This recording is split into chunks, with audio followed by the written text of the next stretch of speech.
Hi everyone. ನೋಡ್ರಿ, ನಾವು elimination tricks ಗಳನ್ನ ಡಿಸ್ಕಷನ್ ಮಾಡ್ಕೊಂತ ಹೋಗೋಣ. ಅದಾದ ನಂತರ ನೆಕ್ಸ್ಟ್ ನಾನು ಕಂಪ್ಲೀಟ್ ಆಗಿ ವಿಡಿಯೋಸ್ ಗಳನ್ನ ಅಪ್ಲೋಡ್ ಮಾಡ್ತಾ ಹೋಗ್ತೀನಿ. ನೋಡ್ರಿ, ಈ ವಿಡಿಯೋ 10K ರೀಚ್ ಆದ ತಕ್ಷಣ, ಸೊ 1 ಅವರ್ ಒಳಗಡೆ ನಾನು ನೆಕ್ಸ್ಟ್ ವಿಡಿಯೋವನ್ನ ಅಪ್ಲೋಡ್ ಮಾಡ್ತೀನಿ. ಸೊ ಎಲ್ರಿಗೂ ಶೇರ್ ಮಾಡ್ರಿ, ಅದೇ ತರ ಸಬ್ಸ್ಕ್ರೈಬ್ ಆಗ್ರಿ. ಸರ್ ಒನ್ ಟೈಮ್ ರೀಚ್ ಆಗ್ಲಿಲ್ಲ ಅಂದ್ರೆ ಏನ್ರಿ, ರೀಚ್ ಆಗೋವರೆಗೂ ವೇಟ್ ಮಾಡಿ, ಆಮೇಲೆ ನೆಕ್ಸ್ಟ್ ವಿಡಿಯೋ ಅಪ್ಲೋಡ್ ಮಾಡ್ತೀನಿ. ಬಗ್ವಾಸ್ ಎಲ್ಲ ಏನಿಲ್ಲ ಇದ್ರಲ್ಲಿ. ಎಸ್, ನೋಡ್ರಿ, ಡೈರೆಕ್ಟ್ ಆಗಿ ಟೈಮ್ ವೇಸ್ಟ್ ಮಾಡಲ್ದ ನಾವು ಡಿಸ್ಕಷನ್ ಮಾಡ್ಕೊಂತ ಹೋಗೋಣ. ಟ್ರಿಕ್ಸ್ ಗಳು ಹೆಂಗ್ ವರ್ಕ್ ಆಗ್ತಾವ ಅಂತಂದೇಳಿ. ಸರ್, ಇಲ್ಲಿ ನೋಡ್ರಿ, ರಾಷ್ಟ್ರಪತಿಯವರ ಹುದ್ದೆಗೆ ನಿಗದಿಸಲಾದ ಅರ್ಹತೆಗಳಿಗೆ ಸಂಬಂಧಿಸಿದ ಈ ಕೆಳಗಿನ ಯಾವ್ದು ಸರಿ ಇಲ್ಲ ಅಂತಂದ ಹೇಳಿ ಕ್ವಶನ್ ಐತೆ. ಈಗ ನೀವೇನ್ ಮಾಡ್ರಿ ಅಂತಂದ ಹೇಳಿದ್ರೆ ನನ್ ಜೊತೆ ಸಾಲ್ವ್ ಮಾಡ್ಕೊಂತ ಹೋಗ್ರಿ. ಇಲ್ಲ ಅಂತಂದ ಹೇಳಿದ್ರೆ ಅದು ಬರಂಗಿಲ್ಲ. ಈಗ ಸರ್, ಈಗ ರಾಷ್ಟ್ರಪತಿ ಆಗ್ಬೇಕಂತಂದ ಹೇಳಿದ್ರೆ ಅರ್ಹತೆಗಳು ಏನೇನ್ ಬೇಕ್ರಿ, ಅದನ್ನ ಮೊದಲು ಚೆಕ್ ಮಾಡೋಣ. ಇಲ್ಲ ಅಂತ ಕೇಳಿದಲ್ಲ, ಮೊದಲು ಏನೇನ್ ಬೇಕಂತ ಚೆಕ್ ಮಾಡೋಣ. ಸಿಂಪಲ್ ಆಗಿ ನೀವು ಯಾವ್ದು ಹೇಳ್ರಿ ನೋಡ್ರಿ, ಯಾವ್ದಾದ್ರು ಒಂದು ಆಪ್ಷನ್ ಹೇಳ್ರಿ, ಯಾವ್ದು ಸರ್ ಇದು ಆಗಿರ್ಲೇಬೇಕು ಅಂತ ಹೇಳಿ. ಸರ್ ನೋಡ್ರಿ, ನಾನು ಇವಾಗ ಒಂದೇದ್ ಹೇಳ್ತೀನಿ ನೋಡ್ರಿ. ಸರ್, ಅವ್ರು ಭಾರತದ ಪ್ರಜೆ ಆಗಿರ್ಬೇಕ್ರಿ. ಮೊದ್ಲ ನಮ್ ದೇಶದ ರಾಷ್ಟ್ರಪತಿ ಆಗ್ಬೇಕಂದ್ರೆ ಭಾರತದ ಪ್ರಜೆ ಆಗಿರ್ಬೇಕು, ಅದು ಕರೆಕ್ಟ್ ಆಗೈತೆ.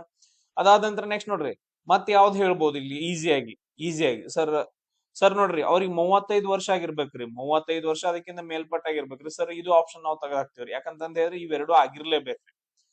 ಇನ್ ಮತ್ತೇನ್ ಹೇಳ್ತೀವ್ರಿ ಸರ್, ಈ ಎರಡು ಆಪ್ಷನ್ಸ್ ಒಳಗಡೆ ನೋಡ್ರಿ. ಸರ್, ಇಲ್ಲಿ ಜನರಲ್ ಸ್ಟೇಟ್ಮೆಂಟ್ ಗಳನ್ನ ತೆಗೆದು ಹಾಕ್ಬೇಕ್ರಿ. ಮೊದ್ಲೇನಂತ ಹೇಳಿದ್ರೆ ಜನರಲ್ ಆಗಿರುವಂತ ಸ್ಟೇಟ್ಮೆಂಟ್ಸ್ ಗಳನ್ನ, ಇವ್ ನೋಡ್ರಿ, ಭಾರತ ರಾಜ್ಯದ ಸರ್ಕಾರದ ಯಾವುದೇ ಭಾರತ ಸರ್ಕಾರ ಅಥವಾ ಯಾವುದೇ ರಾಜ್ಯ ಸರ್ಕಾರದ ಅಡಿಯಲ್ಲಿ ಲಾಭದಾಯಕ ಹುದ್ದೆಯನ್ನ ಹೊಂದಿರಬಾರದು ಅಂತಂದೇಳಿ. ಸರ್, ಇದು ಕರೆಕ್ಟ್ ಐತ್ರಿ. ಅಂದ್ರೆ ಯಾವುದೇ ಗೌರ್ಮೆಂಟ್ ಜಾಬ್ ಆಗ್ಲಿ, ಏನೇ ಒಂದು ಲಾಭದಾಯಕ ಹುದ್ದೆಯನ್ನ ಹೊಂದಿರಬಾರದು ಅಂತಂದೇಳಿ. ಸರ್, ಇದು ಪ್ರಾಪರ್ ಆಗೈತೆ. ಬಟ್ ಆದ್ರೆ ಇಲ್ಲಿ ಸಂಸತ್ತಿನ ಅಂತಂದೈತ್ ನೋಡ್ರಿ. ಸಂಸತ್ ಅಂದ್ರೆ ಏನ್ರಿ ಸರ? ಸಂಸತ್ ಅಂತಂದ ಹೇಳಿದ್ರ ಲೋಕಸಭೆಯಲ್ಲಿ ಬರುವಂತಹ 543 ಜನ ಪ್ಲಸ್ ರಾಜ್ಯಸಭೆಯಲ್ಲಿ ಬರುವಂತಹ 250 ಜನ, ಅದಾದ ನಂತರ ಪ್ರೆಸಿಡೆಂಟ್, ಈ 3 ಜನರನ್ನ ಸೇರ್ಸಿ ನಾವೇನಂತ ಕರಿತೀವಿ, ಸಂಸತ್ ಅಂತ ಕರಿತೀವಿ.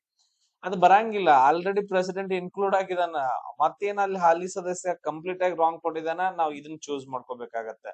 ಇಲ್ಲಿ ಇನ್ನೊಂದು ಪಾಯಿಂಟ್ ಅನ್ನ ನೀವು ಪ್ರಾಪರ್ ಆಗಿ ನೆನ್ಪಿಟ್ಕೊಳ್ರಿ. ಇಲ್ಲಿ ಏನ್ ಹೇಳ್ತಾರ ಅಂತಂದ ಹೇಳಿದ್ರ, ಆರ್ಟಿಕಲ್ 58 ಪ್ರಕಾರ, ನೋಡ್ರಿ, ಆರ್ಟಿಕಲ್ 58 ಪ್ರಕಾರ ಭಾರತದ ಪ್ರಜೆ ಆಗಿರ್ಬೇಕು. ಆಮೇಲೆ ಅವರಿಗೆ 35 ವರ್ಷ ಅದಕ್ಕಿಂತ ಮೇಲ್ಪಟ್ಟಾಗಿರ್ಬೇಕು. ಆಮೇಲೆ ಯಾವುದೇ ಲಾಭದಾಯಕ ಹುದ್ದೆಯನ್ನ ಹೊಂದಿರಬಾರ್ದು. ಅದಾದ ನಂತರ ಇನ್ನೊಂದ್ ಏನಂದ್ರ, ಲೋಕಸಭೆಯ ಸದಸ್ಯರಿಗಿರುವಂತಹ ಎಲ್ಲಾ ಅರ್ಹತೆಗಳನ್ನ ಹೊಂದಿರಬೇಕು. ಲೋಕಸಭೆಗೆ ಏನ್ ಸದಸ್ಯರಾಗ್ಬೇಕಲ್ಲ, ಅವ್ರಿಗೆ ಎಲ್ಲಾ ಅರ್ಹತೆಗಳನ್ನ ಹೊಂದಿರಬೇಕು. ಬಟ್ ಆದ್ರೆ ಅವ್ರ ಆಗಿರ್ಬಾರ್ದು, ಸದಸ್ಯತ್ವ ಆಗಿರ್ಬಾರ್ದು. ಅದಾದ ನಂತರ ಎಲ್ಲಾದ್ರೂ ಒಂದ್ ಟೈಮ್ ಆಗಿದ್ರು ಸರ್ರಿ, ಈ ಹಿಂಗೂ ಇರ್ತಾರ. ಆಗಿದ್ರ ಅಂದ್ರೆ ಏನ್ ಮಾಡಿದ್ರಿ, ಆಗಿದ್ರ ಅಂತಂದ ಹೇಳಿದ್ರೆ ಅವ್ರೆಲ್ಲಾದ್ರೂ ರಾಷ್ಟ್ರಪತಿಯಾಗಿ ಆಯ್ಕೆ ಆದ್ರು ಅಂತಂದ ಹೇಳಿದ್ರೆ ಅದು ಕ್ಯಾನ್ಸಲ್ ಆಗಿಬಿಡುತ್ತ, ಅವ್ರ ಸದಸ್ಯತ್ವ ಕ್ಯಾನ್ಸಲ್ ಆಗಿಬಿಡುತ್ತೆ. ಸೊ ಈ ರೀತಿಯಾಗಿ ಪ್ರಾಪರ್ ಗಳಿಗೆ ಏನ್ ಮಾಡ್ಬೇಕಂದ್ರೆ, ನೀವು ರಾಷ್ಟ್ರಪತಿಯವರ ಬಗ್ಗೆ ನೆನ್ಪಿಟ್ಕೋಬೇಕು. ಸರ್, ಈಗ ಗವರ್ನರ್ ರೀ, ಸೇಮ್ ಸೇಮ್ ಎಲ್ಲಾನು ಎವ್ರಿಥಿಂಗ್ ಸೇಮ್. ಭಾರತದ ಪ್ರಜೆ ಆಗಿರ್ಬೇಕು. ಅದಾದ ನಂತರ ನೆಕ್ಸ್ಟ್ 35 ವರ್ಷ ಅದಕ್ಕಿಂತ ಜಾಸ್ತಿ ಆಗಿರ್ಬೇಕು. ಗವರ್ನರ್ ಆಗ್ಬೇಕಂತಂದ ಹೇಳಿದ್ರೆ 35 ವರ್ಷ. ಆಮೇಲೆ ಯಾವುದೇ ಲಾಭದಾಯಕ ಹುದ್ದೆ ಆಗಿರ್ಬಾರ್ದು. ಸೇಮ್ ಅದೇ ತರ ನೋಡ್ರಿ, ವೈಸ್ ಪ್ರೆಸಿಡೆಂಟ್ಗೂ ಕೂಡ ಸೇಮ್ ಅದೇ ತರ ಬರುತ್ತೆ. ವೈಸ್ ಪ್ರೆಸಿಡೆಂಟ್ ಆಗ್ಬೇಕು ಅಂತಂದ ಹೇಳಿದ್ರೆ ಅದು ಬರುತ್ತೆ. ಈಗ ನೋಡ್ರಿ, ಲೋಕಸಭೆ ಸದಸ್ಯರಾಗ್ಬೇಕಂತಂದ ಹೇಳಿದ್ರೆ ಎಷ್ಟು ವರ್ಷ? 25 ವರ್ಷ ಬೇಕ್ರಿ. ಇವನ್ ಪ್ರಾಪರ್ ಆಗಿ ನೆನ್ಪಿಡ್ಬೇಕು. ಸರ್, ರಾಜ್ಯಸಭೆ ಸದಸ್ಯರಾಗ್ಬೇಕಂತಂದ ಹೇಳಿದ್ರೆ 30 ವರ್ಷ ಆಗಿರ್ಬೇಕ್ರಿ. ಸೇಮ್ ಅದೇ ತರ ಲೋಕಸಭೆ ಅಂತಂದ ಹೇಳಿದ್ರೆ ವಿಧಾನಸಭೆಗೆ ಎಷ್ಟು? ಸೇಮ್ 25 ವರ್ಷ. ಸರ್, ವಿಧಾನ ಪರಿಷತ್ಗೆ ಎಷ್ಟ್ರಿ? 30 ವರ್ಷ ಆಗತ್ತ. ಗ್ರಾಮ ಪಂಚಾಯತಿ ಬರುತ್ತಲ್ಲ, ಸೊ ಅದಕ್ಕೆ 21 ವರ್ಷ. ಜಿಲ್ಲಾ ಪಂಚಾಯತ್, ಗ್ರಾಮ ಪಂಚಾಯತ್, ತಾಲೂಕ್ ಪಂಚಾಯತ್, ಅದಕ್ಕೆಲ್ಲ 21 ವರ್ಷ ಬೇಕು. ಇಲ್ಲಿ ನೆಕ್ಸ್ಟ್ ಕ್ವಶನ್ ನೋಡ್ರಿ. ಇಲ್ಲಿ ನೆಕ್ಸ್ಟ್ ಕ್ವಶನ್ ನಾಗ ಏನೈತಿ ಸರ್, ಯಾವ್ದು ತಪ್ಪಾಗೈತಿ ಅಂತ ಕ್ವಶನ್ ಅನ್ನ ಕೇಳಿದಾರೆ. ಯಾವ್ದು ತಪ್ಪಾಗೈತಿ ಅಂತ ಕ್ವಶನ್ ಅನ್ನ ಕೇಳಿದಾರ. ಹಂಗಾದ್ರೆ ಇಲ್ಲಿ ನಾವು ಏನ್ ಹುಡುಕ್ಬೇಕು ಸರ್? ಪಾಸಿಟಿವ್ ಯಾವ್ದು, ನೆಗೆಟಿವ್ ಯಾವ್ದು ಸೆಂಟೆನ್ಸ್ ಗಳನ್ನ ಪ್ರಾಪರ್ ಆಗಿ ಥಿಂಕ್ ಮಾಡ್ಬೇಕು. ಯಾಕಂತಂದ ಹೇಳಿದ್ರೆ ಅದು ಇಂಪಾರ್ಟೆಂಟ್ ಆಗುತ್ತೆ. ಸರ್ ನೋಡ್ರಿ, ಇಲ್ಲಿ ನಾವು ಚೆಕ್ ಮಾಡಿದಾಗ ವಾಕ್ ಸ್ವಾತಂತ್ರ್ಯ, ಅಭಿವ್ಯಕ್ತಿ ಸ್ವಾತಂತ್ರ್ಯದ ಹಕ್ಕು ಇರುತ್ತದೆ ಅಂತಂದೇಳಿ. ಎಲ್ಲಾ ಪ್ರಜೆಗಳಿಗೆ ಏನಂದ್ರೆ ಮಾತಾಡೋ ಹಕ್ಕು ಇರುತ್ತದೆ. ಸರ್, ಇದು ಪಾಸಿಟಿವ್ ಸೆಂಟೆನ್ಸ್ ರೀ. ಅದಾದ ನಂತರ ಇದು ಆರ್ಟಿಕಲ್ 19(1)(a) ಹೇಳತ್ರಿ. ಸೊ ಕರೆಕ್ಟ್ ಆಗೈತೆ. ಅದಾದ ನಂತರ ನೆಕ್ಸ್ಟ್ ನೋಡ್ರಿ, ಇದೇನಂತಂದ ಹೇಳಿದ್ರೆ ಇದು ನೆಗೆಟಿವ್ ಇರುವುದಿಲ್ಲ ಅಂತಂತಲ್ಲ ಸರ್, ಇದು ನೆಗೆಟಿವ್ ಐತ್ರಿ. ನೆಕ್ಸ್ಟ್ ನೋಡೋಣ, ಭಾರತಾದ್ಯಂತ ಮುಕ್ತವಾಗಿ ಚಲಿಸುವ ಹಕ್ಕ್ರಿ. ಮುಕ್ತವಾಗಿ ಎಲ್ ಬೇಕಲ್ಲಿ ಚಲಿಸಬಹುದು ಅಂತಂದ ಹೇಳ್ಬೋದ್ರಿ.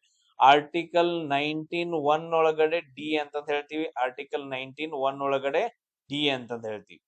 ಎಸ್, ಇದು ಕೂಡ ಕರೆಕ್ಟ್ ಐತೆ ಇಲ್ಲಿ ಮೇಲ್ಗಡೆದು. ಅದಾದ ನಂತರ ನೆಕ್ಸ್ಟ್, ಯಾವುದೇ ವೃತ್ತಿಯನ್ನ ಯಾವ ಬೇಕಾದ ಜಾಬ್ ಅನ್ನ ಮಾಡ್ಬೇಕು ಅಂತಂದ ಹೇಳಿ ಆರ್ಟಿಕಲ್ 19(1)(g) ಹೇಳತ್ತ. ಇದಕ್ಕೊಂದು ನಾನು ಲವ್ ಸ್ಟೋರಿ ಹೇಳಿದೆ ನೋಡ್ರಿ. ಈಗ ಸರಿ, ಇದು ಪಾಸಿಟಿವ್ ಐತ್ರಿ, ಇದು ಪಾಸಿಟಿವ್ ಐತ್ರಿ. ಅದಾದ ನಂತರ ಇದು ಒಂದ ನೆಗೆಟಿವ್ ಐತ್ರಿ. ಸೊ ಅಲ್ಲಿ ನಮ್ದು ಆನ್ಸರ್ ಯಾವ್ದಾಗತ್ತಂದ್ರ ಇದಾಗತ್ತ.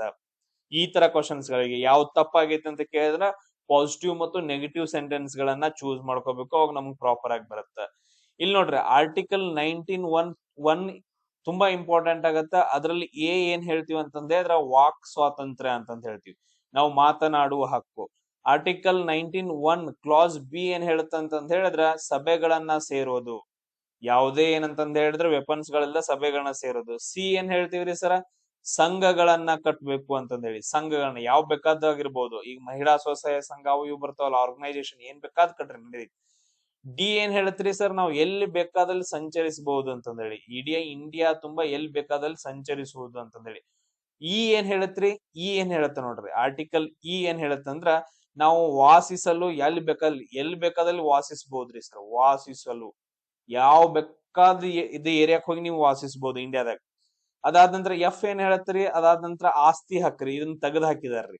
ಅದಾದ ನಂತರ ಜಿ ಏನ್ ಹೇಳ್ತ್ರಿ, ಯಾವ ಬೇಕಾದ್ ಜಾಬ್ ಮಾಡ್ಬೇಕು ಅಂತ ಹೇಳಿ, ವೃತ್ತಿಯನ್ನ ಮಾಡ್ಬೋದು. ಇಲ್ಲಿ ಏನಂತಂದ ಹೇಳಿದ್ರೆ ನಿಮ್ಗೆ ಸಿಂಪಲ್ ಆಗಿ ನಾನು ಒಂದು ಲವ್ ಸ್ಟೋರಿ ಹೇಳಿದ್ದೆ, ಅದ್ ನಿಮ್ಗೆ ನೆನಪಿದ್ರೆ ಗೊತ್ತಿರ್ತೈತೆ. ನೀ ಏನ್ ಮಾಡ್ತಿ ಅಂದ್ರೆ ಸೈಡ್, ಆ ಕಡೆ ಸೈಡ್ ಅಪೋಸಿಟ್ ಸೈಡ್ ಒಂದ್ ಹುಡುಗಿ ನಿಂತ್ಕೊಂಡಿರ್ತಾಳ, ಬಾಳ ಚಂದ ಇರ್ತಾಳ ನೋಡಾಕ. ಅಕ್ಕಿದ್ನ ನೋಡಿದ ತಕ್ಷಣ ನಿಂಗೆ ಏನ್ ಅನ್ಸತ್ತ, ಮಾತಾಡ್ಬೇಕ ಅನ್ಸತ್ತ. ಅದಾದಂದ್ರ ಮಾತಾಡ್ಬೇಕನ್ಸತ್ರ ನೀ ಏನ್ ಮಾಡ್ಬೇಕು ಸರ್, ಹೋಗಿ ಮೀಟ್ ಆಗ್ಬೇಕು, ಸಭೆ ಅಂತಂದ ಹೇಳ್ತೀವಿ. ಮೀಟಿಂಗ್ ಅಂದ್ರೆ ಸಭೆ ಅಂತಂದ ಹೇಳಿ. ಅದಾದ ನಂತರ ಇಷ್ಟು ಹೋಗಿ ಮೀಟ್ ಆದ ತಕ್ಷಣ ಇಬ್ರು ಏನ್ ಮಾಡ್ತೀರಿ, ವಾಟ್ಸ್ಆಪ್ ನಂಬರ್ಸ್ ಗಳನ್ನ ಎಕ್ಸ್ಚೇಂಜ್ ಮಾಡ್ಕೊಂತೀರಿ, ಅಂದ್ರೆ ವಾಟ್ಸ್ಆಪ್ ಗ್ರೂಪ್ ಸಂಘಗಳನ್ನ ಅಂತಂದ ಹೇಳಿ. ಇಷ್ಟೊಂದೆಲ್ಲ ವಾಟ್ಸ್ಆಪ್ ಎಲ್ಲ ನಂಬರ್ಸ್ ಗಳು ಸೆಂಡ್ ಆಗಿ ಎಲ್ಲಾ ನೀವು ಎಕ್ಸ್ಚೇಂಜ್ ಮಾಡ್ಕೊಂಡು ಡೈಲಿ ಮಾತಾಡಿ, ಅದಾದ ನಂತರ ನೆಕ್ಸ್ಟ್ ಮೆಸೇಜಸ್ ಗಳನ್ನ ಮಾಡಿ, ಆಮೇಲೆ ಏನ್ ಅನ್ಸುತ್ತೆ ನಿಮ್ಗೆ ಇಬ್ರಿಗೂ ತಿರುಗಾಡ್ಬೇಕು ಅನ್ಸುತ್ತೆ ಎಲ್ಲಾ ಕಡೆಗೆ. ಇಡೀ ಇಂಡಿಯಾ ತುಂಬಾ ಎಲ್ಲಿ ಬೇಕಾದ್ರೆ ತಿರುಗಾಡ್ಬಹುದು. ಇಷ್ಟೆಲ್ಲಾ ತಿರುಗಾಡಿದ ನಂತರ ಮಜಾ ಮಾಡ್ಬೇಕು ಅನ್ಸತ್ತಲ್ಲ, ಅನ್ಕೊಳ್ರಿ ಮಜಾ ಮಾಡ್ಬೇಕು. ಯಾರಿಗಾದ್ರೂ ನಾನು ಆಗತ್ತ ಲವರ್ಸ್ ಗಳಿಗೆ ಮಜಾ ಮಾಡ್ಬೇಕಂತಂದ್ರೆ ಆದ್ರೆ ಯಾವ್ದಾದ್ರು ಪ್ಲೇಸ್ ಅನ್ನ ಹುಡುಕಾಡ್ತಾರ, ವಾಸಿಸಲು ಸ್ಥಳವನ್ನ ಹುಡುಕಾಡ್ತಾರ. ಅದ್ ಎಂತ ಬೇಕಂತ ಸ್ಥಳ ಆಗಿರ್ಬೋದು, ಅವ್ರಿಗೆ ಬಿಟ್ಟಿದ್. ಅದಾದ ನಂತರ ಇಷ್ಟೆಲ್ಲಾ ಆಗಿ ಇಷ್ಟೆಲ್ಲಾ ಮಾಡಿದ ನಂತರ ಏನಾಗಿರುತ್ತೆ, ಹುಡುಗಂದೆಲ್ಲ ಆಸ್ತಿ ಎಲ್ಲ ಹೊರಟೋಗಿರುತ್ತೆ, ಎಲ್ಲಾ ರೊಕ್ಕ ಎಲ್ಲ ಹೋಗ್ಬಿಟ್ಟಿರ್ತಾವ. ಆಮೇಲೆ ಏನ್ ಹೇಳ್ತಾರ, ಬ್ರೇಕಪ್ ಅಂತಂದ್ ಹೇಳ್ತಾರ. ಆಮೇಲೆ ಅವ್ನ್ ಡಿಪ್ರೆಷನ್ ದಾಗ ಹೋಗಿ ಲವ್ ಫೇಲ್ಯೂರ್ ಆಗಿ ಕುಡ್ದು ಇದು ಮಾಡಿ ಎಲ್ರ ಫ್ರೆಂಡ್ಸ್ ಎಲ್ಲಾ ಮನ್ಯಾಗಿನ ಎಲ್ಲ ಅವ್ನ ಮೇಲೆ ಹೋಪ್ಸ್ ಬಿಟ್ಟ ನಂತರ ಏನ್ ಮಾಡ್ತಾನ, ಯಾವ ಬೇಕಾದ ಒಂದ್ ಜಾಬ್ ಮಾಡ್ತಾನ ಅಂತಂದ ಹೇಳಿ. ಸೊ ಈ ತರ ಒಂದು ಟ್ರಿಕ್ ಅನ್ನ ನಿಮ್ಗೆ ಹೇಳಿದ್ದೆ, ಅದನ್ನ ನೆನ್ಪಿಟ್ಕೋಬೇಕಂತಂದ ಹೇಳಿ. ಇದು ಕೆಇಎ ಕ್ವಶನ್ ಪೇಪರ್ ಅಲ್ಲಿ ಬಂದಿರುವಂತಹ ಒಂದು ಕ್ವಶನ್, ವರ್ಕ್ ಮೇಲೆ ಒಂದು ಕ್ವಶನ್ ಬಂದೇ ಬರುತ್ತೆ ಯಾವ ಬೇಕಾದ ಎಕ್ಸಾಮ್ಸ್ ಗಳಲ್ಲಿ. ಸರ್ ಎಲ್ಲದಕ್ಕೂ ಒಂದೇ ಮೆಥಡ್ ರೀ, LCM ಮೆಥಡ್ ರೀ. ಸ್ಟೆಪ್ಸ್ ಏನೇನ್ರಿ ಸರ್, ಫಸ್ಟ್ ಏನಂತಂದ ಹೇಳಿದ್ರೆ ಅವ್ರು ಎಷ್ಟು ಕೊಟ್ಟಾರಂತ ಬರ್ಕೊಳ್ಳೋದ್ರಿ, LCM ತಕೊಳ್ಳೋದ್ರಿ, ಒಟ್ಟು ವರ್ಕ್ ರೀ, ಯೂನಿಟ್ ಕೆಲಸ ಕಂಡಿಡೋದ್ರಿ. ಇದು ಬೆಸ್ಟ್ ಮೆಥಡ್. ಬೇರೆ ಬೇರೆ ಯಾವ್ದಿಲ್ಲ, ಒಂದೇ ಮೆಥಡ್ ಎಲ್ಲಾ ತರ ಪ್ರಾಬ್ಲಮ್ಸ್ ಗಳಿಗೆ. ಇದನ್ನ ಹೆಂಗ್ ಮಾಡ್ತೀನಿ ನೋಡ್ರಣ, ಆಮೇಲೆ ಹೇಳ್ಕೊಡ್ತೀನಿ ನಿಮಗೆ. ಸರ್ PQR ಒಂದ್ ಕೆಲಸವನ್ನ 8 ದಿನದಾಗ ಮುಗಿಸ್ಯಾರ್ರಿ. ಯಾರ್ಯಾರ PQR 3 ಜನ ಸೇರಿ 8 ದಿನದಾಗ ಕೆಲಸ ಮುಗಿಸ್ಯಾರ. ನೆಕ್ಸ್ಟ್ ಒಂದ್ ದಿನದಲ್ಲಿ P ಮತ್ತು R ಒಟ್ಟಿಗೆ ಮಾಡುವ ಕೆಲಸದ ಅರ್ಧದಷ್ಟ Q ಮಾಡಿದಂತಂದ ಹೇಳಿದ್ರೆ ಎಷ್ಟು ದಿನದಾಗ Q ಒಬ್ರೆ ಒಂದ್ ಕೆಲಸವನ್ನ ಮುಗಿಸ್ತಾರ ಅಂತ ಕೊಟ್ಟಾರ. ಸರ್ ನಮ್ಗೆ ಓನ್ಲಿ 8 ಅಷ್ಟ ಕೊಟ್ಟಾರ.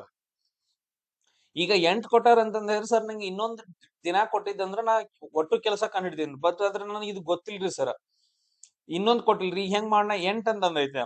ಈಗ ಇವ್ ಒಂದ್ ಯೂನಿಟ್ ಕೆಲಸ ಡೈಲಿ ಏನಂತಂದ ಹೇಳಿದ್ರೆ ಒಂದೊಂದೇ ಯೂನಿಟ್ ಕೆಲಸ ಮಾಡೋರು ನಾನು. ಇವ್ ಒಂದ್ ಯೂನಿಟ್ ಅಂದ್ರೆ ಟೋಟಲ್ ಆಗಿ ಡೈಲಿ 3 ಯೂನಿಟ್ ಕೆಲಸ ಮಾಡಿದಾರ ಅನ್ಕೊಳ್ಳೋಣ. ಅಂದ್ರೆ ಇವ್ನ ಕೂಡ್ಸಿದ್ರೆ ಎಷ್ಟಾಗತ್ತೆ, ಟೋಟಲ್ ಆಗಿ 8 3 24. ಇವ್ನ ಗುಣಿಸಿದ್ರೆ ಎಷ್ಟಾಗತ್ತೆ, 24. ನಾವು ನಾರ್ಮಲ್ ಆಗಿ ಮಾಡ್ತಿದ್ವು ಅಲ್ಲ LCM ತಕೊಂಡಾಗ. ಸರ್ 24 ರೀ. ಅದಾದ ನಂತರ ಅವ್ರು ಟೋಟಲ್ ಆಗಿ ಎಷ್ಟ್ ದಿನ ವರ್ಕ್ ಮಾಡ್ಯಾರ, 8 ದಿನ. 8 3 24, 3 ಅಂತಂದ ಹೇಳಿ 3 ಯೂನಿಟ್ ಕೆಲಸ ಮಾಡ್ತಾರ ಅಂತಂದ ಹೇಳಿ. ಹಂಗಾದ್ರೆ ಇವಾಗ ಈಗ ನಮ್ಗೆ ಗೊತ್ತಾಯ್ತು P1 unit, Q1 unit, 6 unit ಅಂತಂದ ಹೇಳಿ ಟೋಟಲ್ 24 ಕೆಲಸ ಆಯ್ತು. ಇದು ಒಟ್ಟು ಕೆಲಸ ಆಯ್ತು. ಯಾಕಂತಂದ ಹೇಳಿದ್ರೆ ಅವ್ನು ನಮ್ಗೆ ಇನ್ನೊಬ್ಬರದ್ ಕೆಲಸ ಕೊಟ್ಟಿಲ್ಲ. ಅದಕ್ಕೆ ಈಗ ಏನ್ ಮಾಡಿದಾನ ಸರ್, P ಮತ್ತು R ತಂದ್ ಕೊಟ್ಟಿದಾನ. P ಮತ್ತು R ಒಟ್ಟಿಗೆ ಕೆಲಸ ಮಾಡ್ಬೇಕು. ಇಷ್ಟ ನೆನ್ಪಿಟ್ಕೊಡ್ರಿ, P ಮತ್ತು R ಒಟ್ಟಿಗೆ ಕೆಲಸ ಮಾಡಿದ್ರ ಇವ್ ಯೂನಿಟ್ ಅಂತಂದ ಹೇಳಿದ್ರೆ ಎಷ್ಟಾಗತ್ತೆ, 2 ಯೂನಿಟ್ ಆಗತ್ತೆ. ಇಬ್ರು ಎಲ್ಲಾರು ಒಂದೊಂದೇ ಯೂನಿಟ್ ಅಂತಂದೈತಿಲ್ಲ. ಅದಾದ ನಂತರ ನೆಕ್ಸ್ಟ್ Q ಒಬ್ಬ ಮಾಡಿದ ಅಂತಂದೈತೆ, Q ಒಬ್ರೆ ಅಂತಂದೈತೆ. Q ಅಂತ ಬರ್ಕೊಡ್ರಿ. ಅವ ಎಷ್ಟ್ ಮಾಡ್ಬೇಕು, 1 ಯೂನಿಟ್ ಮಾಡ್ಬೇಕು. 3 ಜನರು ಸೇರಿಸಿದ್ರೆ 3 ಯೂನಿಟ್ ಆಗ್ಬೇಕಲ್ಲ, Q 1 ಯೂನಿಟ್. ಕ್ಲಿಯರ್. ಈಗೇನ್ ಕೇಳಿದಾರೆ ಸರ, ಎಷ್ಟು ದಿನದಲ್ಲಿ Q ಒಬ್ರೆ ಅರ್ಧ ಕೆಲಸ ಮುಗಿಸ್ತಾರೋ ಅಂತಂದೈತೆ. ಈಗ ಟೋಟಲ್ ಕೆಲಸ ಎಷ್ಟ್ರಿ, 24 ರೀ. ಅದ್ರದ್ದು ಅರ್ಧ ಕೆಲಸ ಅಂತಂದ ಹೇಳಿದ್ರೆ ಎಷ್ಟ್ರಿ, 12 ಯೂನಿಟ್ ಅಲ್ಲ. ಸೊ ಅಂದ್ರೆ ಟೋಟಲ್ 12 ಯೂನಿಟ್ ಕೆಲಸವನ್ನ, ಅರ್ಧ ಕೆಲಸ ಇದು ಅವ್ನು ಡೈಲಿ ಎಷ್ಟು ಯೂನಿಟ್ ಮಾಡ್ತಾನ, 1 ಯೂನಿಟ್ ಮಾಡ್ತಾನ. ಹಂಗಾದ್ರೆ ನಮ್ಗೆ ಎಷ್ಟು ಬರುತ್ತಾ, 12 ದಿನ ಅಂತ ಹೇಳಿ ಆನ್ಸರ್ ಬರುತ್ತೆ. ಸಿಂಪಲ್. ಎಲ್ಲದಕ್ಕೂ ಒಂದೇ ಸ್ಟೆಪ್. ಈಗ ಫಾರ್ ಎಕ್ಸಾಂಪಲ್ ಈಗ ನಾನ್ ಹೇಳ್ತೀನಿ ಏನಂತಂದ್ ಹೇಳಿದ್ರ, ಸರ್ ಎ ಇದ್ದಾವ ಏನ್ ಮಾಡಿದ ಅಂತಂದ ಹೇಳಿದ್ರ 12 ದಿನ ಕೆಲಸ ಮಾಡಿದಾರಿ. ಬಿ ಇದ್ದಾವ ಏನಂತಂದ ಹೇಳಿದ್ರೆ 8 ದಿನ ಕೆಲಸ ಮಾಡಿದಾರಿ.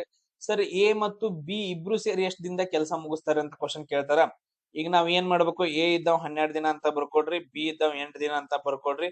ನಾವೇನ್ ಮಾಡಿ ಫಸ್ಟ್ ಬರ್ಕೊಂಡ್ವಿ ಈ ತರ. ನೆಕ್ಸ್ಟ್ ಸ್ಟೆಪ್ ಏನು ಸರ್, ಎಲ್ ಸಿ ಎಂ ತಕೋಬೇಕು. ನೆಕ್ಸ್ಟ್ ಸ್ಟೆಪ್ ಏನಂದ್ರೆ ಎಲ್ ಸಿ ಎಂ. 8 ಮತ್ತು 12 ಎಲ್ ಸಿ ಎಂ ಎಷ್ಟಾಗತ್ತೆ ಸರ್? 2 4 8, 2 6 12 ರೀ, 2 2 4, 2 3 ಮುಗಿತ್ರಿ, 2 2 4, 4 8, 8 3 24 ಅಂತ ಬಂತು. ನೆಕ್ಸ್ಟ್ ಸ್ಟೆಪ್ ಏನು ಸರ್ ನಮ್ದ್ರಿ?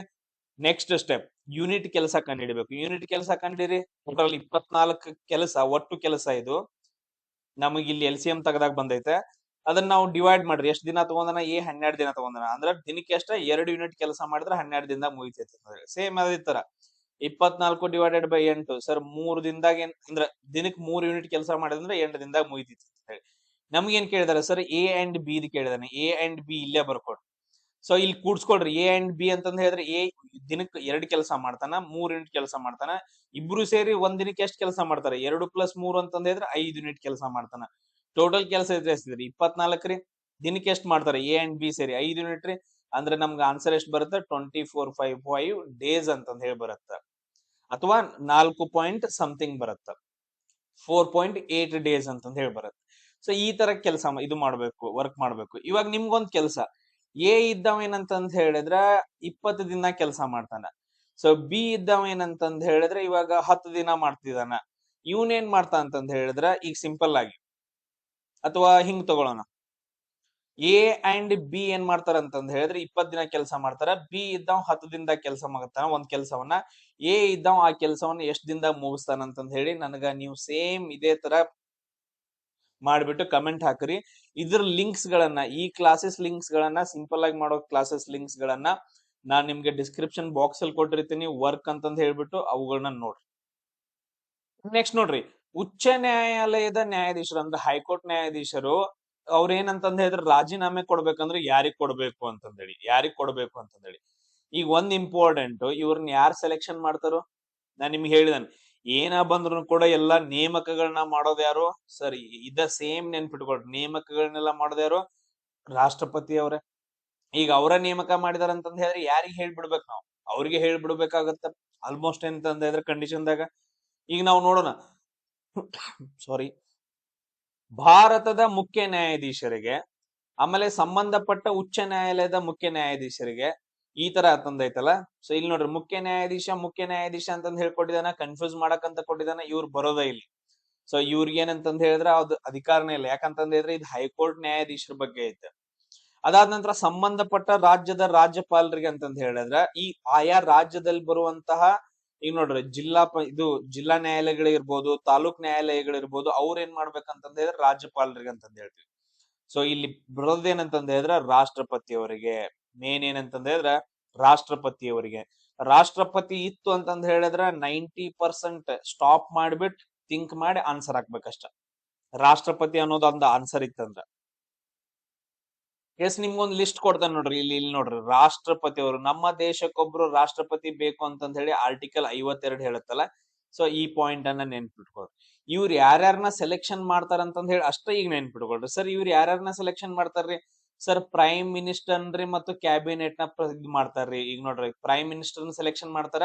ಅದಾದ ನಂತರ ಅವ್ರ ಸಲಹೆ ಮೇರೆಗೆ ಯಾರನ್ನ ಕ್ಯಾಬಿನೆಟ್ ಅನ್ನ ಮಾಡ್ತಾರೆ. ಯಾರು ಕ್ಯಾಬಿನೆಟ್ ಒಳಗಡೆ ಯಾರು ಇರ್ತಾರೆ? ಹಣಕಾಸು ಮಂತ್ರಿ, ಅದಾದ ನಂತರ ನೆಕ್ಸ್ಟ್ ರಕ್ಷಣಾ ಮಂತ್ರಿ, ಇಂತ ಮೇನ್ ಮಂತ್ರಿಗಳು ಬರ್ತಾರಲ್ಲ, ಕ್ಯಾಬಿನೆಟ್ ಅಂತ ಕರಿತೀವಿ ಸಿಂಪಲ್ ಆಗಿ ಹೇಳ್ಬೇಕಂದ್ರೆ. ಅವ್ರನ್ನ ಯಾವ ಆರ್ಟಿಕಲ್ ಮುಖಾಂತರ? ಆರ್ಟಿಕಲ್ 75 ಕ್ಲಾಸ್ 1 ಪ್ರಕಾರ. ಇದನ್ನ ನೆನ್ಪು ಸೈಡ್ ಬರ್ದಿಟ್ಕೊಡ್ರಿ. ಅದಾದ ನಂತರ ಸರ್ ಈ ನೆಕ್ಸ್ಟ್ ಯಾರನ್ನಂತಂದ್ ಹೇಳಿದ್ರೆ ಅಟಾರ್ನಿ ಜನರಲ್ ಅನ್ನ ನೇಮಕ ಮಾಡ್ತಾರ್ರಿ. ಸರ್ ನಮಗ್ ಗೊತ್ತೈತ್ರಿ, ಅಟಾರ್ನಿ ಜನರಲ್ ಅನ್ನ ನೇಮಕ ಮಾಡ್ತಾರ ಆರ್ಟಿಕಲ್ 76 ಪ್ರಕಾರ, attorney general. Next sir controller and auditor general ನ ನೇಮಕ ಮಾಡ್ತಾರ ಆರ್ಟಿಕಲ್ 148 ಅಂತ ಹೇಳಿ. ಅದ್ರಲ್ಲಿ ಕ್ಲಾಸ್ 1 ಬರುತ್ತೆ, 148 ನೆನ್ಪಿಟ್ಕೊಳ್ರಿ, ಕಂಟ್ರೋಲರ್ ಅಂಡ್ ಆಡಿಟರ್ ಜನರಲ್ ಅಂತ ಹೇಳಿ. ಸರ್ ಅದಾದ ನಂತರ ನೆಕ್ಸ್ಟ್ ಯಾರನ್ರಿ? ಸರ್ ಗವರ್ನರ್ಸ್ ಗಳನ್ನ ನೇಮಕ ಮಾಡ್ತಾರ್ರಿ. ಆಯಾ ರಾಜ್ಯಗಳಿಗೆ ಗವರ್ನರ್ಸ್ ಗಳನ್ನ ನೇಮಕ ಮಾಡ್ತಾರ್ರಿ ಆರ್ಟಿಕಲ್ 155 ಪ್ರಕಾರ ರೀ.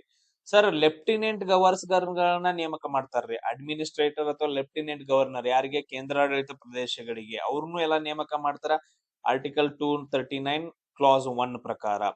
ಎಸ್, ಅದಾದ ನಂತರ ಸರ್ ನೋಡ್ರಿ, ಚೀಫ್ ಜಸ್ಟಿಸ್, ಸುಪ್ರೀಂ ಕೋರ್ಟಿನ ಚೀಫ್ ಜಸ್ಟಿಸ್, ಆಮೇಲೆ ಅಲ್ಲಿರುವಂತಹ ಎಲ್ಲಾ ನ್ಯಾಯಾಧೀಶರನ್ನ ನೇಮಕ ಮಾಡ್ತಾರ್ರಿ ಆರ್ಟಿಕಲ್ 124 ಕ್ಲಾಸ್ 2 ಪ್ರಕಾರ ರೀ.